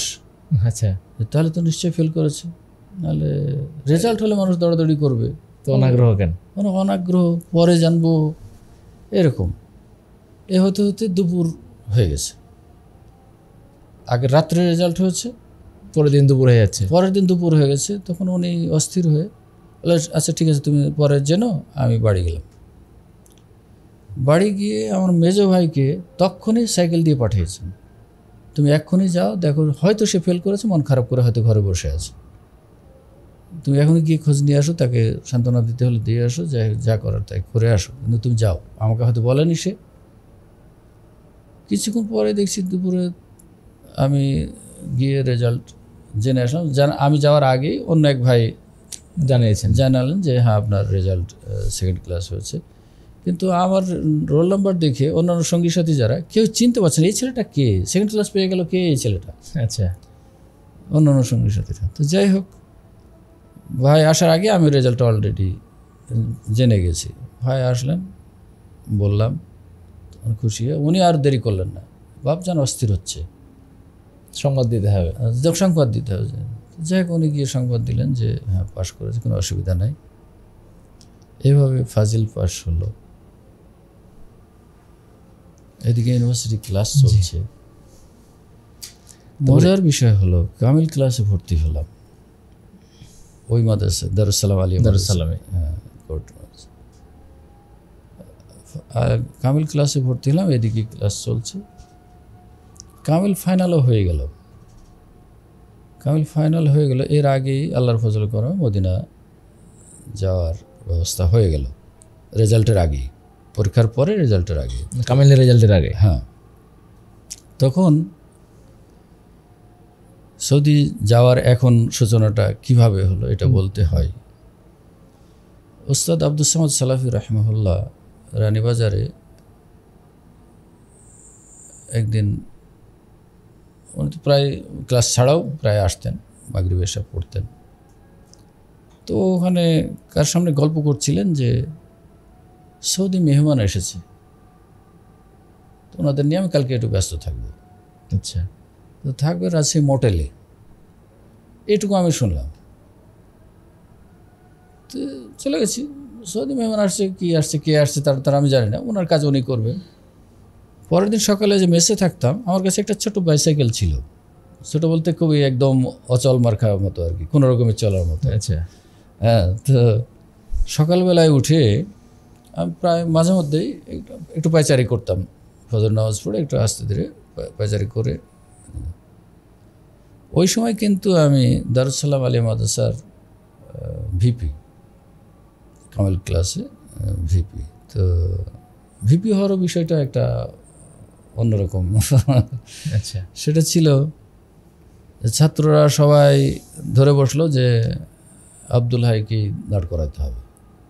তো অন্য আরেকটা ছেলে যে আগে জিএস ছিল, তার খুব শখ যে আমি ভিপি হবই যেভাবে হোক। সে ক্যাম্পিং ট্যাম্পিং অনেক কিছু করলো, করার পরে এখন ওর বিপরীতে আবার অধিকাংশ ছাত্র। তো এখন ক্লাসের ছাত্র, তখন আমরা ওই দিনে 80 জন ছিলাম কামিল ক্লাসে। তো অন্যরা বলল যে ঠিক আছে, আমরা আমাদের ক্লাস থেকে একজনকেই দিব। তো কাকে দিব? ও বলছে না আমি হব, তোমরা দাও আর না দাও আমি দাঁড়াবো। যাই শেষ পর্যন্ত ও দাঁড়ালো, আর একজন দাঁড়িয়ে গেল, বলছে আমি দাঁড়াবো, তোমরা সমর্থন করো না করো আমিও দাঁড়াবো। ওরা দুজন হলো। তখন আমার পক্ষের ভাইয়েরা আরও বেশি হলো যে ঠিক আছে তোরা দাঁড়াবি, দাঁড়া, আব্দুল হাই ভাইকে আমরা দিব। এভাবে হয়ে গেল। যাই হোক, ওদের থেকে অনেক ব্যবধানে আল্লাহ আমাকে এগিয়ে নিলেন। আচ্ছা, এগিয়ে নিলেন। তো এইভাবে ওখানে ভিপি, ফলে যেই দিনের কথা বলছিলাম যে সৌদি আরব উস্তাদ যে বললেন, সকালবেলায় ওই সাইকেলটা নিয়ে আমি লুঙ্গি পরা, পাঞ্জাবি পরা আর পন্স স্যান্ডেল যেটা ঘরে পরি, এই স্যান্ডেলটা পরে কি মনে হলো যে আচ্ছা ছাত্ররা হোস্টেলে কীভাবে কী করছে, একটু হয়েছে করছে, একটু শুনেছি আগের দিন, তো একটু দেখে আসি তো সকালবেলায় কী করে তারা। এই মন নিয়ে এমনি বেরিয়ে চলে গেলাম। বের হয়ে যেতে যেতে ওই মোটেল হোটেলের সামনে সকালবেলা ফাঁকা রাস্তা, রিক্সা টিক্সা তেমন নাই, গাড়ি ঘোড়া তেমন নাই। হঠাৎ মনে হলো যে আচ্ছা উস্তাদ তো কালকে বললেন যে সৌদি মেহমান আসবে, এই হোটেলে থাকবে, কিন্তু আমি হোটেলের আগে কখনো ঢুকিনি, কোন দিকে কী করতে হয় না হয় জানি না। আমি সাইকেল চালাতে একদম ভিতরে ঢুকে গেছি, মেন গেট পার খোলা ছিল, মেন গেট ঢুকে গিয়ে একদম ওই এন্ট্রান্স, হোটেলের ভিতরে এন্ট্রান্স যেটা, সেখানে গিয়ে সাইকেলটা রাখবো, তো সাইকেলে নাই স্ট্যান্ড নাই, ওই যে খাড়া স্ট্যান্ড নাই, তো কি প্যাডেলের সাথে কেরের সাথে দিয়ে রাখতে হবে। ওই যে ইট খাড়া করে করে দেওয়া আছে, ফুলের গাছ লাগানো আছে, ওর সাথে প্যাডেলটা দিয়ে সাইকেলটা রেখে আমি কেবলে ভিতরের দিকে ঢুকতে যাব। এই সময় দেখছি উস্তাদ বের হচ্ছেন, সাথে 2-3 জন মেহমান, আর ওইদিকে একটা গাড়ি মাইক্রো দাঁড়ানো। তো মাইক্রো যে ছেলেটা চালাচ্ছে একটু চিনতাম, যেহেতু আমাদের সংগঠনের একটা গাড়ি চালাতো সে। তো ও চিনে বললাম উস্তাদ কোথায়, তো বলছে উস্তাদরা ভিতরে আছে, এখন বের হবে। বলতে গেটের সামনে যেতেই আমি গ্লাসের এই পারে, ওনারা ওই পারে। বের হয়ে উস্তাদ মনে হলো যেন একটু দ্রুত আমার দিকে আসছেন, এসে আমাকে টেনে নিয়ে বললেন যে ওনারা সৌদি মেহমান, মদিনা ইউনিভার্সিটি থেকে এসেছে, ছাত্র সংগ্রহের জন্য এসেছে, তো তুমি আজকে সন্ধ্যাবেলায় রানীবাজারে থাকার চেষ্টা করো। এই বলে ওনার গাড়িতে উঠে চলে গেলেন। আচ্ছা, আমি এখন কী করবো কী বুঝবো, ও তখন অতটা না, যে উনি বলেছেন ঠিক আছে চেষ্টা করবো যাওয়ার। ওখান থেকে অতটা আগ্রহ নাই, মানে আমি যেতে পারবো এরকম তো আমার ওরকম যোগ্যতা নাই। শুনি অনেক ভালো ভালো ছাত্ররা যায়, অবশ্যই ভালো ছাত্ররা যান। ওখান থেকে আর মাদ্রাসার দিকে গেলাম না, রুমে আসলাম, এসে ফ্রেশ হয়ে ক্লাসে যাওয়ার জন্য মাদ্রাসায় গেলাম। মাদ্রাসা থেকে ফিরে এসে বিকেলবেলায় ওই রানীবাজারে আসলাম ওনার কথা অনুযায়ী। তো যুবসংঘ অফিস ছিল 3 তলায়, মসজিদের সামনের দিকে। ওখানে গেলাম, তো দেখছি পুরা সবাই অনেক অনেক ছাত্র ভাইদেরকে এইভাবে খবর দিয়েছেন, ওনারা আসছে, যুবসংঘের কিছু দায়িত্বশীলও ছিলেন। ওইখানে পরিচয় করিয়ে দিচ্ছেন মোহতারাম আমির জামাত, তখন পরিচয় করে দেন সালামি সাহেব, পরিচয় করে দিচ্ছিলেন সবার সাথে, এই করে এই সব। বাস শেষ, চা নাস্তা খেয়ে ওনারা কি নসিহত করলেন, নেমে চলে যাচ্ছেন। নিচে গাড়ি দাঁড়ানো আছে। নেমে যাওয়ার সময়, গাড়িতে ওঠার সময় উস্তাদ জায়েদ আল জোহানি, যিনি এই জামিয়াতে আসছিলেন, জি, উস্তাদ জায়েদ আল জোহানি হাফিজাহুল্লাহ, উনি হঠাৎ করে গাড়িতে ওঠার সময় আমাকে হাত ধরে টানছে, আসো আমাদের সাথে আসো। আমি উস্তাদের দিকে তাকাচ্ছি, আমি কি করব, আর যাও ডাকছে যাও। তো আমি তো অপ্রস্তুত, না জানি ভাষা, না জানি কোনো পূর্ব পরিকল্পনা, কিচ্ছু নাই। হঠাৎ করে উনি গাড়িতে তুলে নিলেন। গাড়িতে তোলার পর থেকে বৃষ্টি পড়তে শুরু করলো। নিয়ে গেলেন মোটেলে, নিয়ে গিয়ে ওনাদের রুমে, ওয়েটিং রুমে বসালেন। ফ্রিজ থেকে আঙ্গুর বের করলেন, খুবই মানে আপ্যায়ন করলেন, খুবই হাসি মুখের লোক। আচ্ছা, এত আনন্দ দিতে পারেন উনি। তো নিয়ে পাশে বসিয়ে, এদিকে বৃষ্টি পড়ছে, আর যে গাড়িতে গেছে সে ওর বাইরে দাঁড়িয়ে আছে, বসে আছে। আমি নিয়ে আসবে আবার, ওখানে যাওয়ার সময় বলে দিয়েছে ওকে নিয়ে এসো কিন্তু। তো যাই হোক, ভয় লাগছে, কি বলবো কি বুঝবো, সব কথা তো বুঝতে পারি না। অনেক প্রশ্ন, গল্প, হাসতে হাসতে গল্প করছেন, এরকম গল্প করছেন। গল্প করতে করতে হাসির বিষয় যে আঙ্গুরটাকে দেখে বলছে এটা কি। তো আমার এনাব না বলে, আঙ্গুর এনাব এটুকু জানা ছিল, কিন্তু ওই সময় জাবিব বলে ফেলেছে। আচ্ছা, তখন ওরা দুজন যে এত হাসতে শুরু করলেন, হাসতে হাসতে বললেন যে তুমি বাবাকে ছেড়ে দাদার নাম বলে দিয়েছো। তো এইভাবে গল্প হতে হতে তখন ওই বসনিয়ার লড়াই চলছিল, হার্জেগোভিনা, এসব ওইসব সম্পর্ক জিজ্ঞেস করলেন, অনেক ফিকি বিষয় জিজ্ঞেস করলেন। আমি সব পারি নাই, বাস্তবতায় এটা অনেকটা বুঝতেও পারি না, অনেকটা বলতে পারি না, জানা থাকলেও বলতে পারি না ওইভাবে। সেসময় কোরআনে কারিমের একটা কি যেন শব্দের অর্থ জানতে চাইলেন। আরবি অর্থ কি বলবো, আরবি তো আবার আরবি কি, হ্যাঁ বাংলা হলে বলা যায়।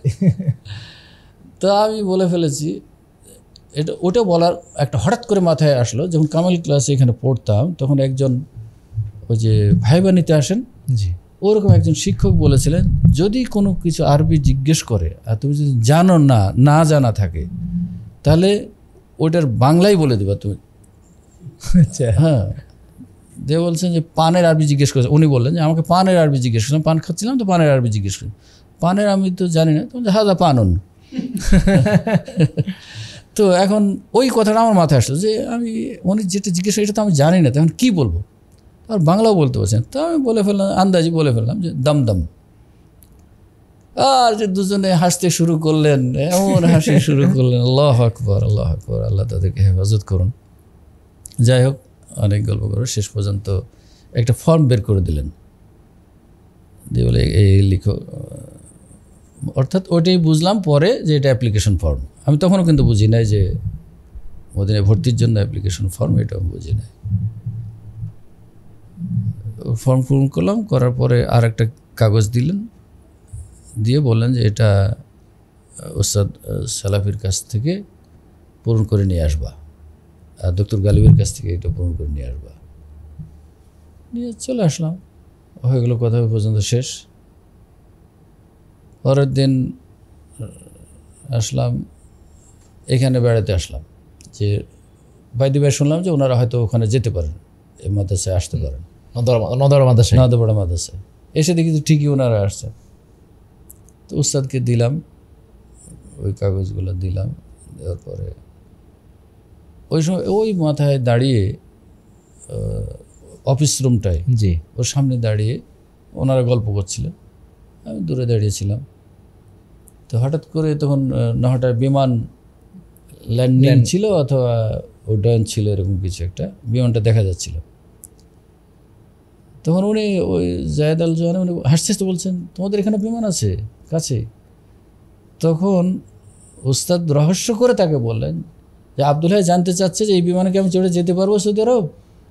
আচ্ছা, অথচ আমি এটা বলিনি, উনি মজা করলেন আর কি। তখন বলে তাওয়াক্কাল আল্লাহ, কাগজটা পাঠাও দেখি।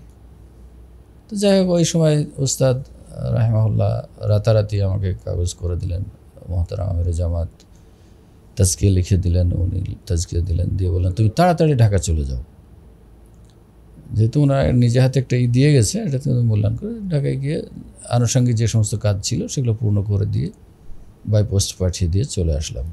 এটা মানে কোন সালের দিকে? 83 সালের ফেব্রুয়ারি মাস, সরি 93 সালের 93 ফেব্রুয়ারি মাস। জি, এটা আমার মনে আছে, 93 তারিখটা মনে নাই, তবে ফেব্রুয়ারি মাস এটা মনে আছে। হ্যাঁ, এভাবে দিয়ে চলে আসলাম, আর কোনো খবর নেই, আমারও কোনো চিন্তা নাই যে ওইদিকে যাব বা মানসিক কোনো মাথায় ওরকম আসেনি। তো এই খবরটা এখানে আমাদের তানোর এলাকায় এক ভাই থাকতেন গোদাগাড়ির, আমাদের ভাইদের সাথে সবার পরিচিত, উনি তানোরে থাকতেন। উনি তানোরে এখান থেকে এইসব খবর শুনে গিয়ে বাস থেকে নেমে, আমার ভাইয়ের দোকানপাট আছে ওখানে, সবাইকে বলে আরে আব্দুল হাই তো সৌদি আরব চলে গেছে। আব্দুল হাই সৌদি আরব চলে গেল, আমরা জানলাম না, কেমন করে গেল, কী ব্যাপার এর? মানে অনেক বলছে যা হয়েছে চলে যাবে আর কি, এরকম। তো যাই হোক, শেষ পর্যন্ত ওইখানে যেটার বিষয়, ওইখানে থেকে তো দরখাস্ত করে চলে আসলাম, ক্লাস করি, তখন ইউনিভার্সিটি ক্লাস করি, কামেল ক্লাস করি।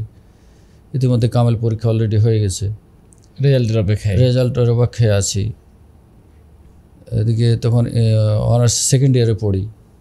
হঠাৎ একদিন আমার ইমিডিয়েট বড় ভাই, তখন আমি রানীবাজারে যুব সংঘের অফিসে আছি, মাগরিবের আগে পরের টাইমে আসছে একটা লেটার নিয়ে। তো জামিয়া ইসলামিয়া আর খামের উপরে খাম লেটার নিয়ে আসছে, বাই পোস্টে গেছে, বাসায় চলে গেছে, বাসায় গেছে।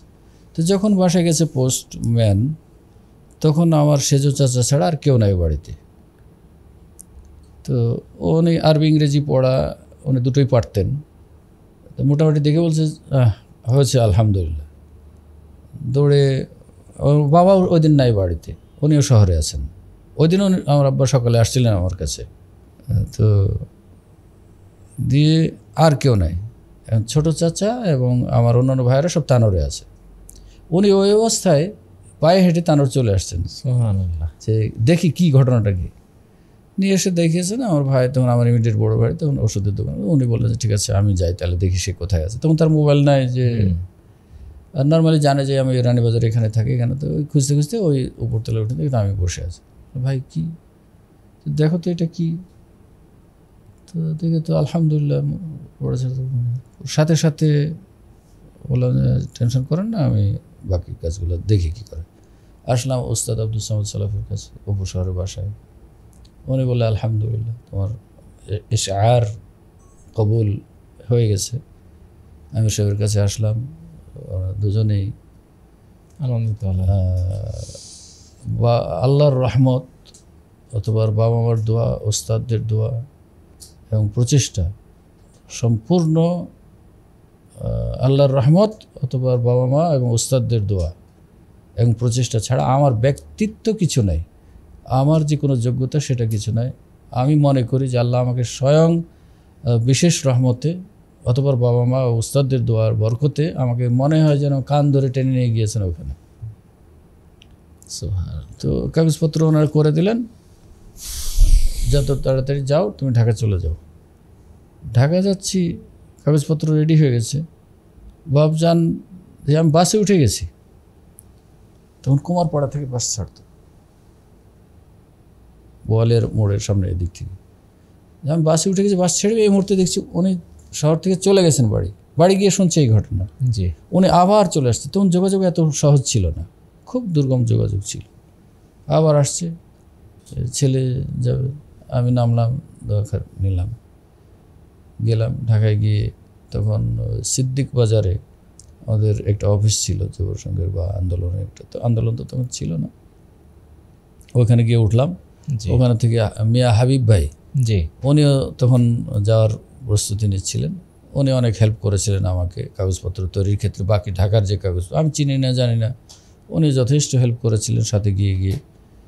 যাই হোক, একসাথে কাগজপত্র হয়ে গেল। মাত্র কয়েকদিনের মধ্যেই টিকিটও চলে আসলো, পেয়ে গেলাম। হ্যাঁ, 29শে অক্টোবর আমার সেকেন্ড ইয়ার ফাইনাল পরীক্ষা ছিল। 26শে অক্টোবর চলে গেলাম মদিনা। আচ্ছা, মদিনা গিয়ে হাবিব ভাই, আমি আর পুরান ঢাকার এক ভাই শামসুল হক আর বর্মার এক ভাই, এই চারজন একসাথে গেলাম জিদ্দা থেকে মদিনা যাব। তো কানেক্টিং ফ্লাইটটা আমাদের ডিলে হয়ে গেছে, মানে আমাদের পৌঁছতে ডিলে হয়েছে, ওই কানেক্টিং ফ্লাইট চলে গেছে। মদিনা যে যাবো ওই ফ্লাইটটা চলে গেছে, ওইটা পেলাম না। ফলে আমাদেরকে অনেক ভোগান্তির মধ্যে পড়তে হলো। তো ওই সময় আমরা কোথায় যাব, আমরা এই রিইস্যু করতে, এটা আমরা খুঁজে খুঁজে বেড়াই, বুঝতে পারি না। হাবিব ভাই মাশাআল্লাহ একটু মুখ ছিল, উনি ওকে জিজ্ঞেস করে। এখন একটা মজার ঘটনা, সেটা হলো যে জিজ্ঞেস করছে সবাইকে কোথায়, ক্ষুধাও লেগেছে, খুব ক্ষুধা লেগেছে। পরে ওই ভিতরে যে ট্রাফিক, এয়ারপোর্টের ভিতরে ট্রাফিক, হ্যাট পরা, ক্যাপ পরা, ওরকম লাগানো, বেশ লম্বা চওড়া। তো হাবিব ভাই ওনাকে জিজ্ঞেস করছে যে টিকিটটা দেখে যে আমরা এখন কোথায় যাব, এরকম জিজ্ঞেস। আরবিতে বলে হলো না, পরে ইংরেজিতে বলতে লাগলো, হলো না, বলে উর্দুতে বলতে লাগলো, হলো না। মানে উনি বুঝেও বুঝছে না, ইচ্ছা করে। হ্যাঁ, লাস্টে বলছে আমি বাংলাদেশি, বাংলায় বলেন। মাশাআল্লাহ। মানে উনি ইচ্ছা করেই, হয়তো আমাদের যেহেতু ক্লিয়ার আরবিও হচ্ছে না, ভালো ইংরেজিও হচ্ছে না, হ্যাঁ, তারপরে ওনাকে দেখে আসলে পাকিস্তানি মনে হচ্ছিল, প্রথমত সৌদিয়ানি মনে হয়েছিল। যাক, লাস্টে উনি বলছেন যে আমি বাংলাদেশি, আমাকে বাংলাই বলেন। তারপরে উনি দেখে দিলেন যে ওই কাউন্টারে যান।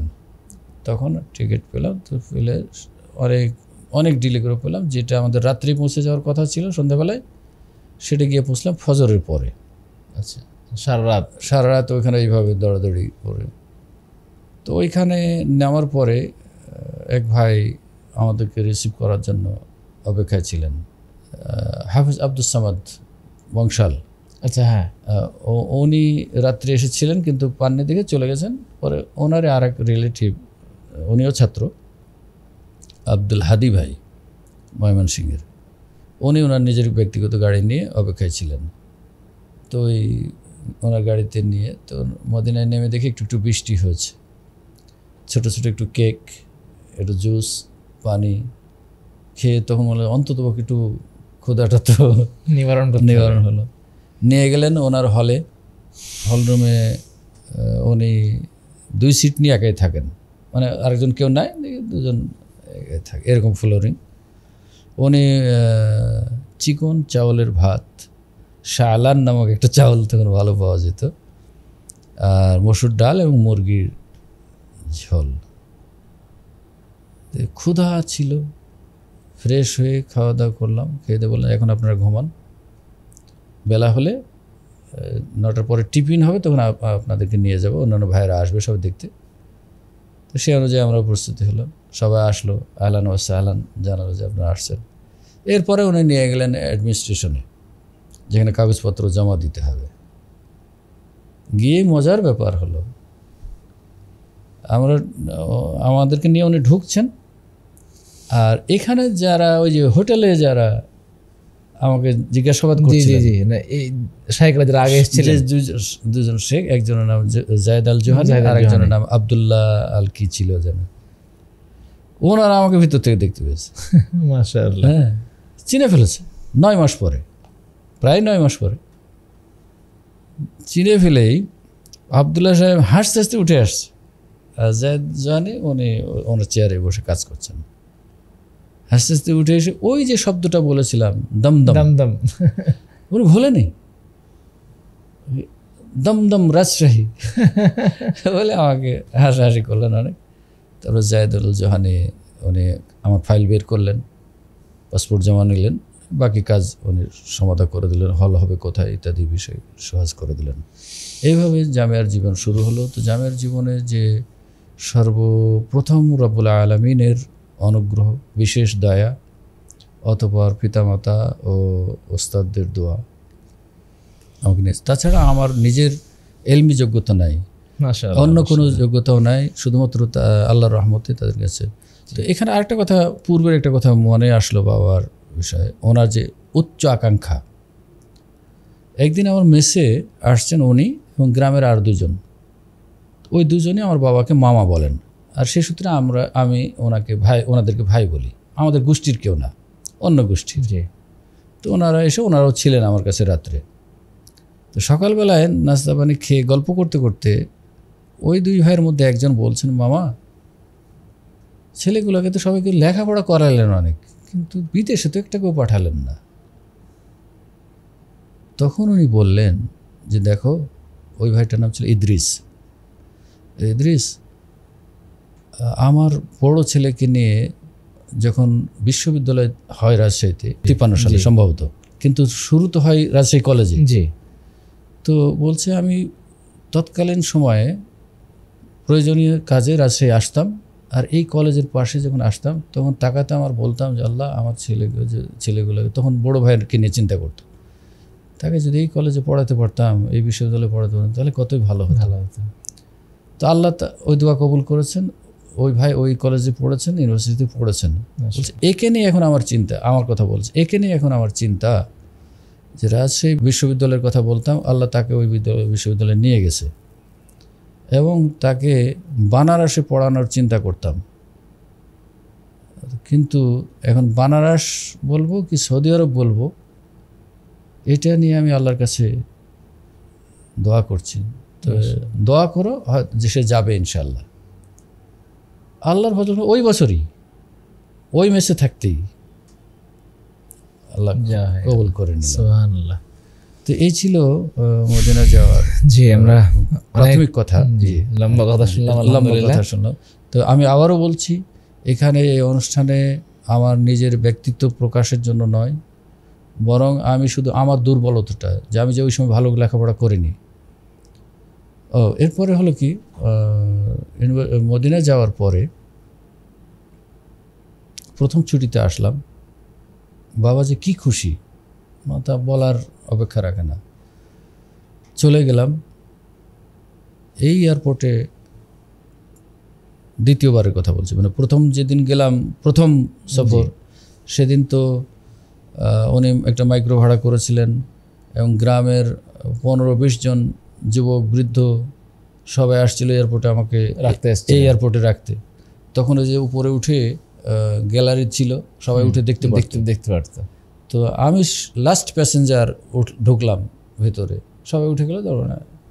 তো ঢোকার পরে গেটে দাঁড়িয়ে একটু হাত ইশারা করেছিলাম, আমার মাও এসেছিলেন দেখতে। তো যাই হোক, ওইটা তো প্রথমবার। দ্বিতীয়বার যখন আসলাম ছুটিতে, প্রথম ছুটিতে আসলাম, তখন আল্লাহর ফজল আমার চেহারা সুরত আরও, এমনি আগে থেকে আমি একটু হেলদি ছিলাম বা গোলগাল ছিলাম, চেহারা আরও আল্লাহর ফজল করে ভালো হয়ে গেছিলো। তো দ্বিতীয়বার যখন এই বিমানবন্দর থেকে যাব, আমি যখন ইমিগ্রেশন শেষ করে ঢুকছি, হঠাৎ করে আমার আব্বা হাত ধরে নিলেন। হাত ধরলেন তো আমি একটু চুমু নিলাম, উনিও চুমু দিলেন, আমিও চুমু দিলাম। দেওয়ার পর বললেন, বাবা আমার জানাজা পড়বে কে? হঠাৎ করে তুমি চলে যাচ্ছ, আমার জানাজা পড়বে কে? আমি বললাম যে এত দূর চিন্তা করতে হবে না, কে কখন মারা যাবে, কার জানাজা কে পড়বে সেটা আল্লাহ রাব্বুল আলামিন জানেন, এত দূর চিন্তা করতে হবে না। এই বলে চলে গেলাম, আর দেখা।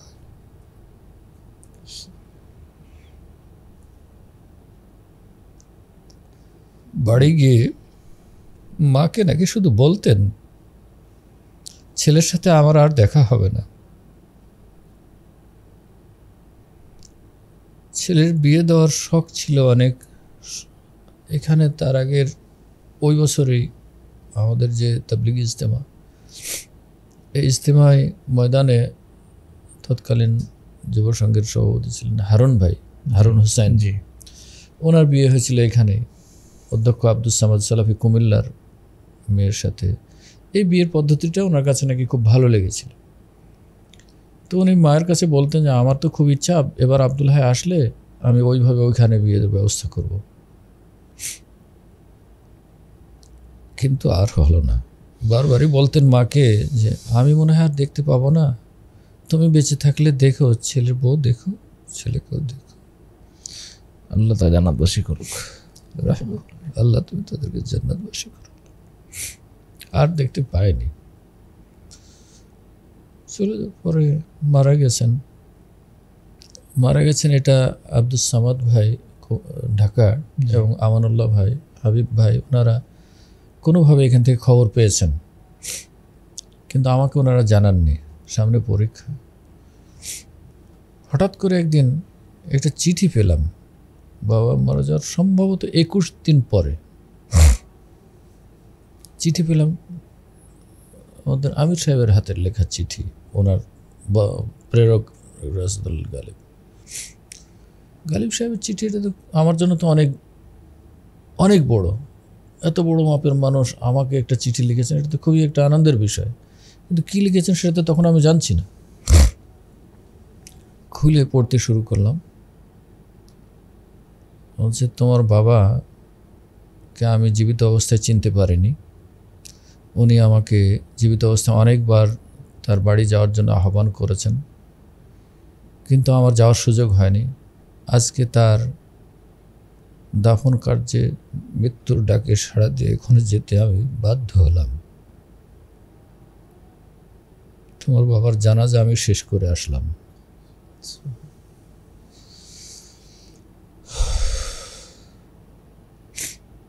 আল্লাহুম্মা গফিরলাহ, আল্লাহ তাআলা জান্নাতবাসী করুক। উনি পরে এসে ভাইদের কাছে শুনলাম এখানেও উনি জানাজার ব্যবস্থা করেছিলেন, এখানেই তাকে গোসল করেছেন, এখানে জানাজা হচ্ছে, এরপরে গেছে। মোহতারাম আমির সাহেব ওখানে গিয়ে কথা বলেছেন কিছু, সেখানে ওই কথাটাই বলেছেন যে আমি আসলে ওনাকে চিনতে পারিনি। আজকে এসে ওনার জনপ্রিয়তা দেখে ওনাকে বুঝলাম, অনুভব করলাম যে উনি আসলে কেমন। উনি আমাকে বহুবার ডাকার চেষ্টা করেছেন, আসার জন্য অনুরোধ করেছেন, আমি গুরুত্ব দিইনি লোকটাকে। তবে তখন ইজতিমার জন্য 1 বস্তা আলু তলব করলে উনি 5-10 বস্তা পাঠিয়ে দিতেন। 1 বস্তা চাউল চাইলে উনি 5-10 বস্তা চাউল পাঠিয়ে দেওয়ার চেষ্টা করতেন। লোকটাকে আসলে আমি জীবন দশায় মূল্যায়ন করতে পারিনি, এরকম নাকি বক্তব্য আমির সাহেব দিয়েছিলেন। তো সেই হিসাবে আমি আসলে সকলের কাছেই, উস্তাদ মাশায়েখদের কাছে ঋণী। তারা আমাকে যেভাবে ভালোবাসতেন, যেভাবে স্নেহ দিয়েছেন, সকল যে প্রতিষ্ঠানেই গিয়েছি সব উস্তাদগণই কেন যেন আমাকে এত ভালোবাসতেন, আমার প্রতি এত সুনজর রাখতেন। আর বাবা মা, এই জন্য আমি আবারও বলছি, যারা ভবিষ্যতে এখন ছাত্র আছেন, অলসতা ছাড়তে হবে। ওই রানীবাজারে যখন যুব সংঘের অফিস ছিল, আমি ওখানে ছাত্র ছিলাম, মোহতারাম আমিরে জামাত আমাকে একদিন বললেন, তুমি এত অলস কেন? অলসতা ছাড়ো। অলস মানুষ দুনিয়াতে নিজের জন্য কিছু করতে পারে না, ভবিষ্যতের জন্য কিছু রেখে যেতে পারে না। তুমি আলসামি ছাড়ো। এই নসিহতটা আমি স্মরণ করি, কিন্তু বাস্তবায়ন করতে পারিনি। অলসতা আমাকে এমনভাবেই ঘিরে ফেলেছে যে আমি আসলে একটু আরামপ্রিয় বেশি, ছোট থেকে ঘুম বেশি। এরপরে তো দেখি আমরা, যখন আপনি বিদেশ থেকে দেশে আসেন অল্প সময়ের ছুটিতে, এরপরে তো মাশাআল্লাহ বেশ লম্বা লম্বা সফর করেন, আলহামদুলিল্লাহ। চেষ্টা করি যেন আল্লাহ আমাকে যতটুকু আমানত দিয়েছেন, উস্তাদ মাশায়েখদের দোয়া অতঃপর বাবা মায়েদের দোয়া, এটাকে আমি একটা উসিলা হিসাবে মনে করি যে আল্লাহ যদি এই দাওয়াতি উসিলায় আমার জীবনের গুনাহ মাফ করেন, আমার উস্তাদগণ পিতামাতাকে আল্লাহ যেন এই উসিলায় মাফ করেন, সেই জন্য আমি সুযোগ পেলেই চেষ্টা করি দাওয়াতি কাজে কোথাও কোনো ভাই আহ্বান করলেই নিজে থেকেও যাওয়ার চেষ্টা করে থাকি। আর এইভাবে মদিনা জীবন শেষ হলো। কথা হলো যে বাবা যে বছর মারা গেলেন, আসলাম, এসে গেলাম, এরপর থেকে যে আমার মাথায় একটা মানে কেন যেন একটা পেরেশানি, দুশ্চিন্তার ভাব জোরালোভাবে চেপে বসলো। আমি আর পড়ালেখা করে আগাতেই পারছি না কোনোভাবে। শুধু মনে হতে লাগলো আমার জন্য যিনি রাত দিন দোয়া করতেন তিনি তো আর নাই। তারপর মনে হয় আমি আর দোয়া পাচ্ছি না। এই যে দুশ্চিন্তা হতে লাগলো, রেজাল্ট খারাপ হতে শুরু করলো, এমনকি পাশও করতে পারি না, এরকম অবস্থা হয়ে গেল। শুধু ওই একই চিন্তা যে তাহলে কি আমার বাবা চলে গেলেন মানেই আমার কাছ থেকে রহমত চলে যাচ্ছে নাকি? কোনোভাবেই আগাইতে পারি না, যতই চেষ্টা করি না, হয় না। অবশ্যই শেষ পর্যন্ত আল্লাহ রাব্বুল আলামিন যেভাবে হোক সেখান থেকে পাশ করে নিয়ে আসলেন। তো সেই জন্য ভাইদেরকে বলি, যারা এটা শুনবেন ভবিষ্যতে, বাবা মায়ের কথাকে মূল্যায়ন করতে হবে, উস্তাদদের মূল্যায়ন করতে হবে, আর অলসতা পরিহার করতে হবে। আমি বাবা মায়ের অফুরন্ত দোয়া পেয়েছি তাদের জীবদ্দশায়, উস্তাদদের দোয়া পেয়েছি, কিন্তু অলসতা আমাকে একটু যতদূর আগানোর কথা ছিল ততদূর আগাতে পারিনি অলসতার কারণে। এই জন্য বলি, যারা এখনও আছি, লেখাপড়া করছি, তারা একটু অলসতা দূর করি, উস্তাদদের শ্রদ্ধাভাজন ব্যক্তিদের সম্মান করি, এলমের সাথে সম্পৃক্ততা বজায় রাখার চেষ্টা করি, তাহলে আল্লাহ রাব্বুল আলামিন মর্যাদা দুনিয়া এবং আখিরাতে বাড়াবেন ইনশাআল্লাহ। জাযাকাল্লাহু খায়রান। জাযাকুমুল্লাহু খায়রান। শেখ, আমরা দীর্ঘক্ষণ ধরে আপনার কথা শুনছিলাম আলহামদুলিল্লাহ, এবং সরাসরি জীবন্ত কাহিনীগুলো আমরা শুনছিলাম মাশাআল্লাহ। সর্বশেষ আপনি যেগুলো বলছিলেন যে আপনার জীবনের যে সমস্ত জিনিসগুলা অন্যরা যেন আরও বেশি ভালো করতে পারে, উল্লেখযোগ্যভাবে যদি আর দু একটা কিছু বলতেন, এরপরে আমরা শেষ করবো ইনশাআল্লাহ। কয়েকটি পয়েন্টে যদি বলি, আমি আবারও বলছি, আমার ব্যর্থতা থেকে, আবেগ থেকে আমি কথাগুলি বলছি। আমি যদি সত্যিকার অর্থেই মেধা যে একবারে খারাপ ছিল তা নয়, কিন্তু সত্যিকার অর্থে যদি আমি পরিশ্রমী হতাম, তাহলে হয়তো আল্লাহ রাব্বুল আলামিন আমাকে যতদূর নিয়ে এসেছেন আলহামদুলিল্লাহ, কিন্তু আরও হয়তো উন্নতি হতো। এই জন্য বলি যে ভাইরা, যারা আপনারা শুনবেন, শুধুমাত্র দুনিয়া লাভের জন্য লেখাপড়া না করি। কেন দুনিয়া লাভের জন্য লেখাপড়া করে বহু ছাত্র উচ্চশিক্ষিত আছে, অনেক বড় বড় ডিগ্রিধারী আছেন যাদের কোনো কর্মসংস্থান নাই। জি। আবার বিপরীতে আল্লাহর ফজলে করমে মাদ্রাসা শিক্ষিত যারা, আলেম যারা, তারা কেউ বেকার নেই, কিছু না কিছু দিয়ে তারা ব্যস্ত আছে এবং তারা আল্লাহর ফজলে করে মান সম্মানের সাথেই জীবনযাপন করছেন। এই জন্য আমার ওই বাবার নসিহতটাই আমি অন্যদের করতে চাই যে শুধু দুনিয়া লাভের জন্য লেখাপড়া নয়, সনদের জন্য লেখাপড়া নয়, বরং আল্লাহর সন্তুষ্টির জন্য দিন শিখি এবং মানি, তাহলে আল্লাহ রাব্বুল আলামিন জীবন জীবিকার ব্যবস্থা দিবেন, সম্মান বৃদ্ধি করবেন, ইনশাআল্লাহ উপকার হবে ইনশাআল্লাহ। জাযাকাল্লাহু খাইরান। জাযাকুমুল্লাহ খায়র। পরিশেষে আরেকটি কথা, মুহতারাম আমির জামাত একদিন বলছিলেন, মাওলানা আব্দুল হাই কাফি আল কুরাইশি কেন জীবিত আছেন জানো? তো ওনার সামনে জবাব দেওয়া তো ওনার লেখনীতে জীবিত আছেন। ওনার যে লেখনী আছে সেই লেখনীগুলোই তাকে এখনো জীবিত করে রেখেছেন। তো তুমি অলসতা ছাড়ো, লেখনী কি বলে পড়ালেখা করো। তো এটা একটা কথা ছিল। আর একটা কথা আমির সাহেব বলেছিলেন, ওই দারুসালাম আলিয়া মাদ্রাসা যখন ভিপি হয়ে গেলাম, হঠাৎ ওনার সাথে একদিন রাস্তায় দেখা, ওইখানে বাসে নেমে উনি যাচ্ছিলেন বাসার দিকে, শুনলাম তুমি নাকি ভিপি হয়েছ। আমি তো ভয়ে, জি স্যার, বাস চলে। পরে ওনার বাসায় একদিন গেলাম, আচ্ছা ভিপি হলো, নির্বাচন করলা, অথচ জানালো না এটা বৈধ না অবৈধ, কিছুই জানালো না। তারপরে বললেন তুমি এত হাসো কেন? এত হাসলে তুমি অ্যাডমিনিস্ট্রেশন চালাবা কেমনে? ওনার জীবনের অনেক গল্প শোনালেন ওই দিন, ওনার সাহসিকতার গল্প। উনি যে জোহা হলে থাকতেন, জি, সেখানের যে অন্যরা যে তাকে হল থেকে বের করে দিবে, এরকম সাহসী মিছিলকারী ছেলেদের সামনে যে তিনি গাছের ডাল নিয়ে, আম গাছের ডাল ভেঙে নিয়ে তাদের রুমে গিয়ে বলে আসুক, এই সাহসিকতা দেখে ওরা সবাই বলছে ন্যায়ের উপরে থাকবা, সাহস নিয়ে চলবা, অ্যাডমিনিস্ট্রেশন চালাতে হলে একটু শক্ত হতে হবে, তুমি এত নরম হলে কেমনে চালাবে, এইভাবে উনি বলেছিলেন। তবে এটাও আমি বাস্তবায়ন করতে পারিনি, মানে কেন যেন আমি একটু শক্ত হতে পারি না। যাই হোক, এরপরে মদিনা ইউনিভার্সিটি থেকে শেষ করে চলে আসলাম 2001 সালে। এসে ওখানে থাকতেই এখন যে অফিসে আছি, ওরা একটু দায়ী খুঁজছিল, কোনো মাধ্যমে জানতে পারলাম, তো তাদের কাছে গেলাম। তো তারা কথাবার্তা বলে একমত হলেন, ঠিক আছে তুমি যাও, আমরা ভিসা পাঠাবো। তো পরে ভিসা পাঠালেন, ওই ভিসাতে এখন পর্যন্ত প্রায় 22-23 বছর। মাঝখানে মনে হয় একবার আসা হয়েছিল দেশে কর্মসংস্থানের জন্য আমি ইচ্ছা করে আসতে চাচ্ছিলাম, যে এখন বয়স থাকতে, একটু শক্তি থাকতে যদি দেশে খেদমত করতে পারি, এই উদ্দেশ্য নিয়ে এসেছিলাম 2020 সালে, করোনার ওই সময়টাতে। হ্যাঁ, করোনার পরে বা মাঝামাঝি। জি জি। তখনও আমাদের ঢাকার তাসলিম সরকার ভাই ওই প্রস্তাবটা দিয়েছিলেন, ওনার সাথে কিছু বিষয় নিয়ে কথা হতো আমার মাঝে মধ্যে। তো সেই সূত্র ধরে আমার যে আকাঙ্ক্ষাটা ছিল, আশাটা ছিল, সেই অনুযায়ী উনি এটা আমাকে প্রস্তাব দিলেন যে আপনি যেহেতু এরকম খেদমত করতে চাচ্ছেন, তাহলে এখানে আসতে পারেন, পূর্বাচল যে মারকাজুস সুন্নাহ সালাফি।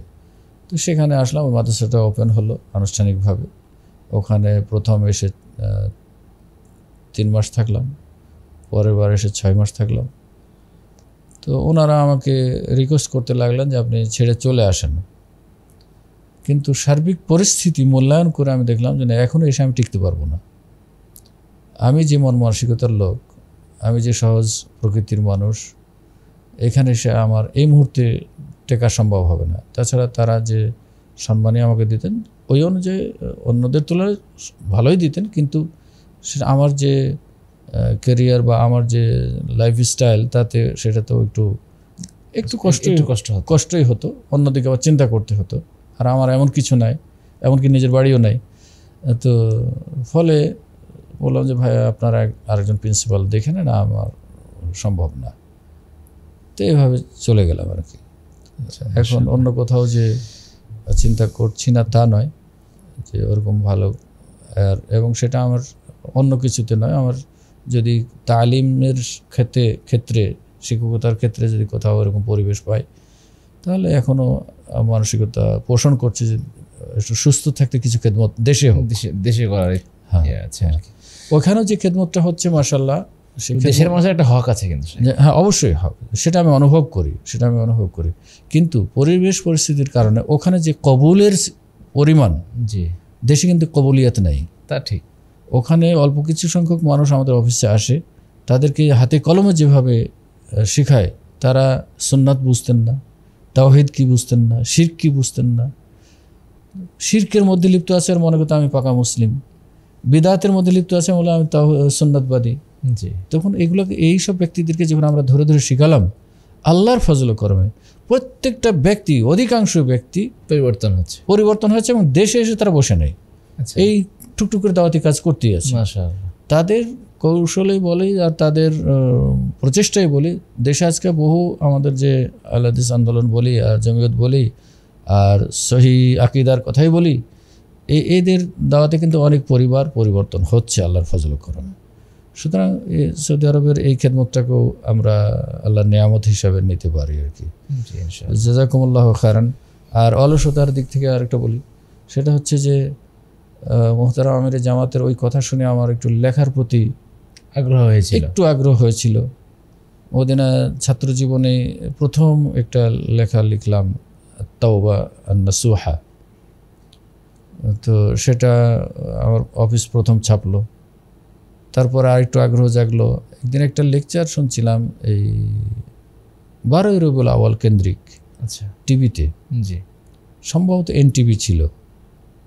একজন মুহাদ্দিস আব্দুল জলিল, এবং উনি আহলে সুন্নাত ওয়াল জামায়াতের তো সেক্রেটারি বলছিলেন এরকম। উনি কিছু বক্তব্য দিলেন যেটা আমার বিবেকে কঠিন লাগলো, যে কোরআন এবং সুন্নাহর স্পষ্ট বিপরীত। তখন একটা লেখার চিন্তা জাগলো, যে ওই আকীদা সংক্রান্ত এবং কিছু ভুল আমল সংক্রান্ত একটা লেখা, ওই টুকটুক করে লিখতে লিখতে আল্লাহর ফজল করবে একটা বই হয়ে গেল, যেটা ওখানেও ইন্ডিয়ান এক ভদ্রলোক লেখাটার সারমর্ম, উনি উর্দুভাষী, কর্ণাটক ভাষী, কিন্তু উর্দু কথা বলতেন।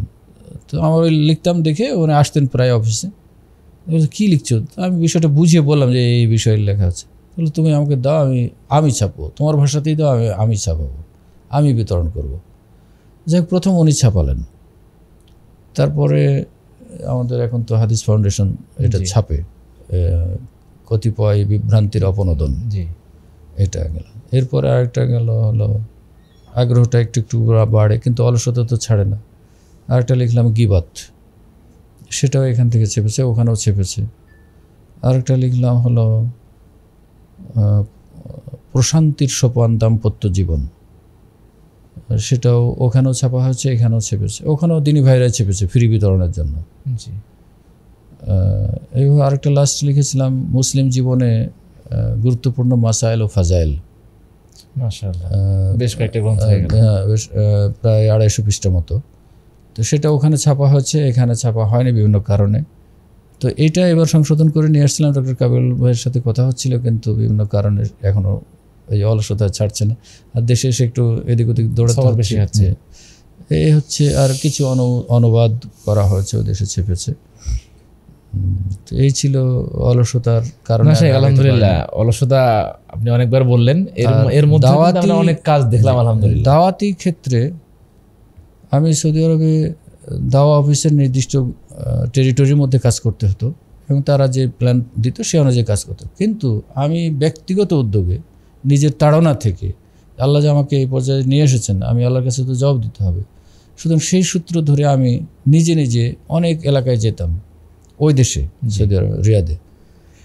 নিজের গাড়ি যখন ছিল না তখন অন্যের মাধ্যমে যাওয়ার চেষ্টা করতাম। আল্লাহর ফজল করমে গাড়ি হলো, তখন নিজেই গাড়ি নিয়ে প্রতি সপ্তাহে, এমন কোনো দিন নাই, এমন কোনো সপ্তাহ নাই যে আমি বাইরে যেতেন না, যাইনি। এটা অফিস ডিউটির বাইরে, এটা অফিসের কোনো ডিউটি না। কিন্তু আমি চিন্তা করেছি না, এই লোকগুলা বিভ্রান্ত হয়ে আছে, শিরকের মধ্যে লিপ্ত আছে, বিদাতে লিপ্ত আছে। এদের কাছে গিয়ে যদি দুটো কথা বলি, যদি একজনও হেদায়েত হয়, সেটাই আমার জন্য অনেক কল্যাণকর হবে। এই আশা নিয়ে আমি অনেক ছোটাছুটি করেছি। আল্লাহর ফজল করমে ওই সব ছেলেগুলো এখন অফিসে আসতে শুরু করছিল। প্রথম দিকে তো মাশাআল্লাহ অনেক ছাত্র, শুধু এইটুকু একটু ঘুরে ঘুরে কিছু কথা বলার কারণে আর এই সূত্র থেকেই আন্দোলনের যে লোকজন আসতে শুরু করলো, যেমন সেদিন যে আমাদের নারায়ণগঞ্জের আলমগীর ভাই আসেন, জি, কত প্রসঙ্গে উনি আরেক ভাইয়ের সামনে বলছিলেন যে আমার কথা নাম বলেই বলছেন যে পাশাপাশি গল্প করছিলেন আমার বাসায়, যে শেখ তো আমাদেরকে কখনো সরাসরি আন্দোলনের দাওয়াত দেননি, কিন্তু এমন এমন কথা বলতেন যেটা মনে করছে আন্দোলন ছাড়ার কিছু না। তো সেই হিসাবে কাজ করার চেষ্টা করেছি আমি, যদিও আমি অনেক অলস, আবারও বলছি অলস। একটা কথা আমির সাহেব, উনি যখন জেলখানা বের হওয়ার পরে সম্ভবত কত সালটি আমার এই মুহূর্তে মনে নাই, নাজিব সহ উমরায় গিয়েছিলেন। জি, তো মদিনায় যে হোটেলে ছিলেন সে হোটেলে আমরা দেখা করতে গিয়েছিলাম। তখন আমি অন্য একটা বিষয় নিয়ে খুব অস্থির ছিলাম। তো যাই হোক, উনি সবার সামনে এমন একটা কথা বললেন আমাকে, কথাটা আমার জন্য খুব ওই সময় খুব কষ্টকর, কাঁদলাম। কিন্তু পরক্ষণে আবার ভাবলাম যে উনি কেন আমাকে এত আঘাত করে বললেন। উনি আমাকে লজ্জা দেওয়ার জন্য বলেননি, উনি আমাকে কষ্ট দেওয়ার জন্য বলেননি, নিজেই সিদ্ধান্ত নিলাম।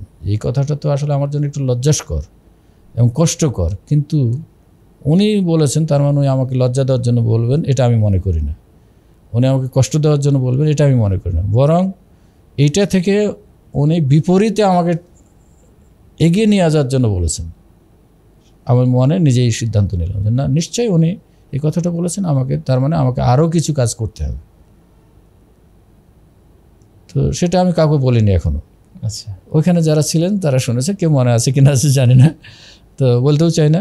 উনি যেটা বলেছেন আমি মনে করি উনি আমার কল্যাণের জন্য বলেছেন, আর অবশ্যই কল্যাণের জন্যই বলেছেন, এবং তাতে আমার কিছু কল্যাণ হয়েছে বলে আমি মনে করি, চেষ্টা করি।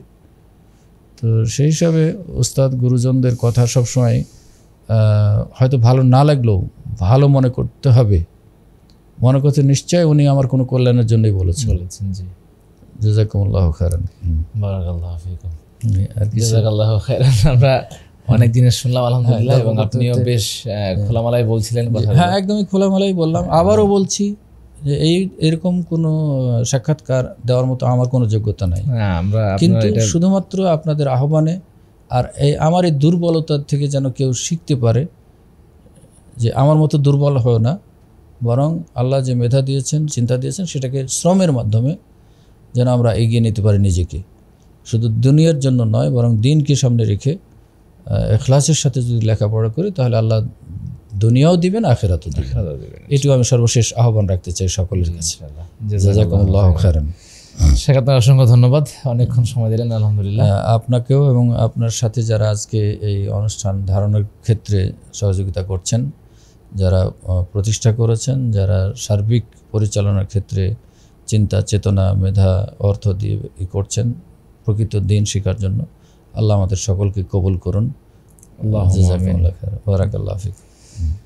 প্রিয় দর্শক, আমরা দীর্ঘক্ষণ ধরে শুনছিলাম শায়েখের ব্যক্তিগত কথাগুলো, এবং সেগুলো আমাদের জীবনে বাস্তবায়ন করা যায় কিভাবে, এবং আমাদের জীবনে কীভাবে উপকারে আসবে, আমরা সেই জিনিসগুলো আশা করা যায় তখন পর্যন্ত আমরা বুঝতে পেরেছি ইনশাল্লাহ।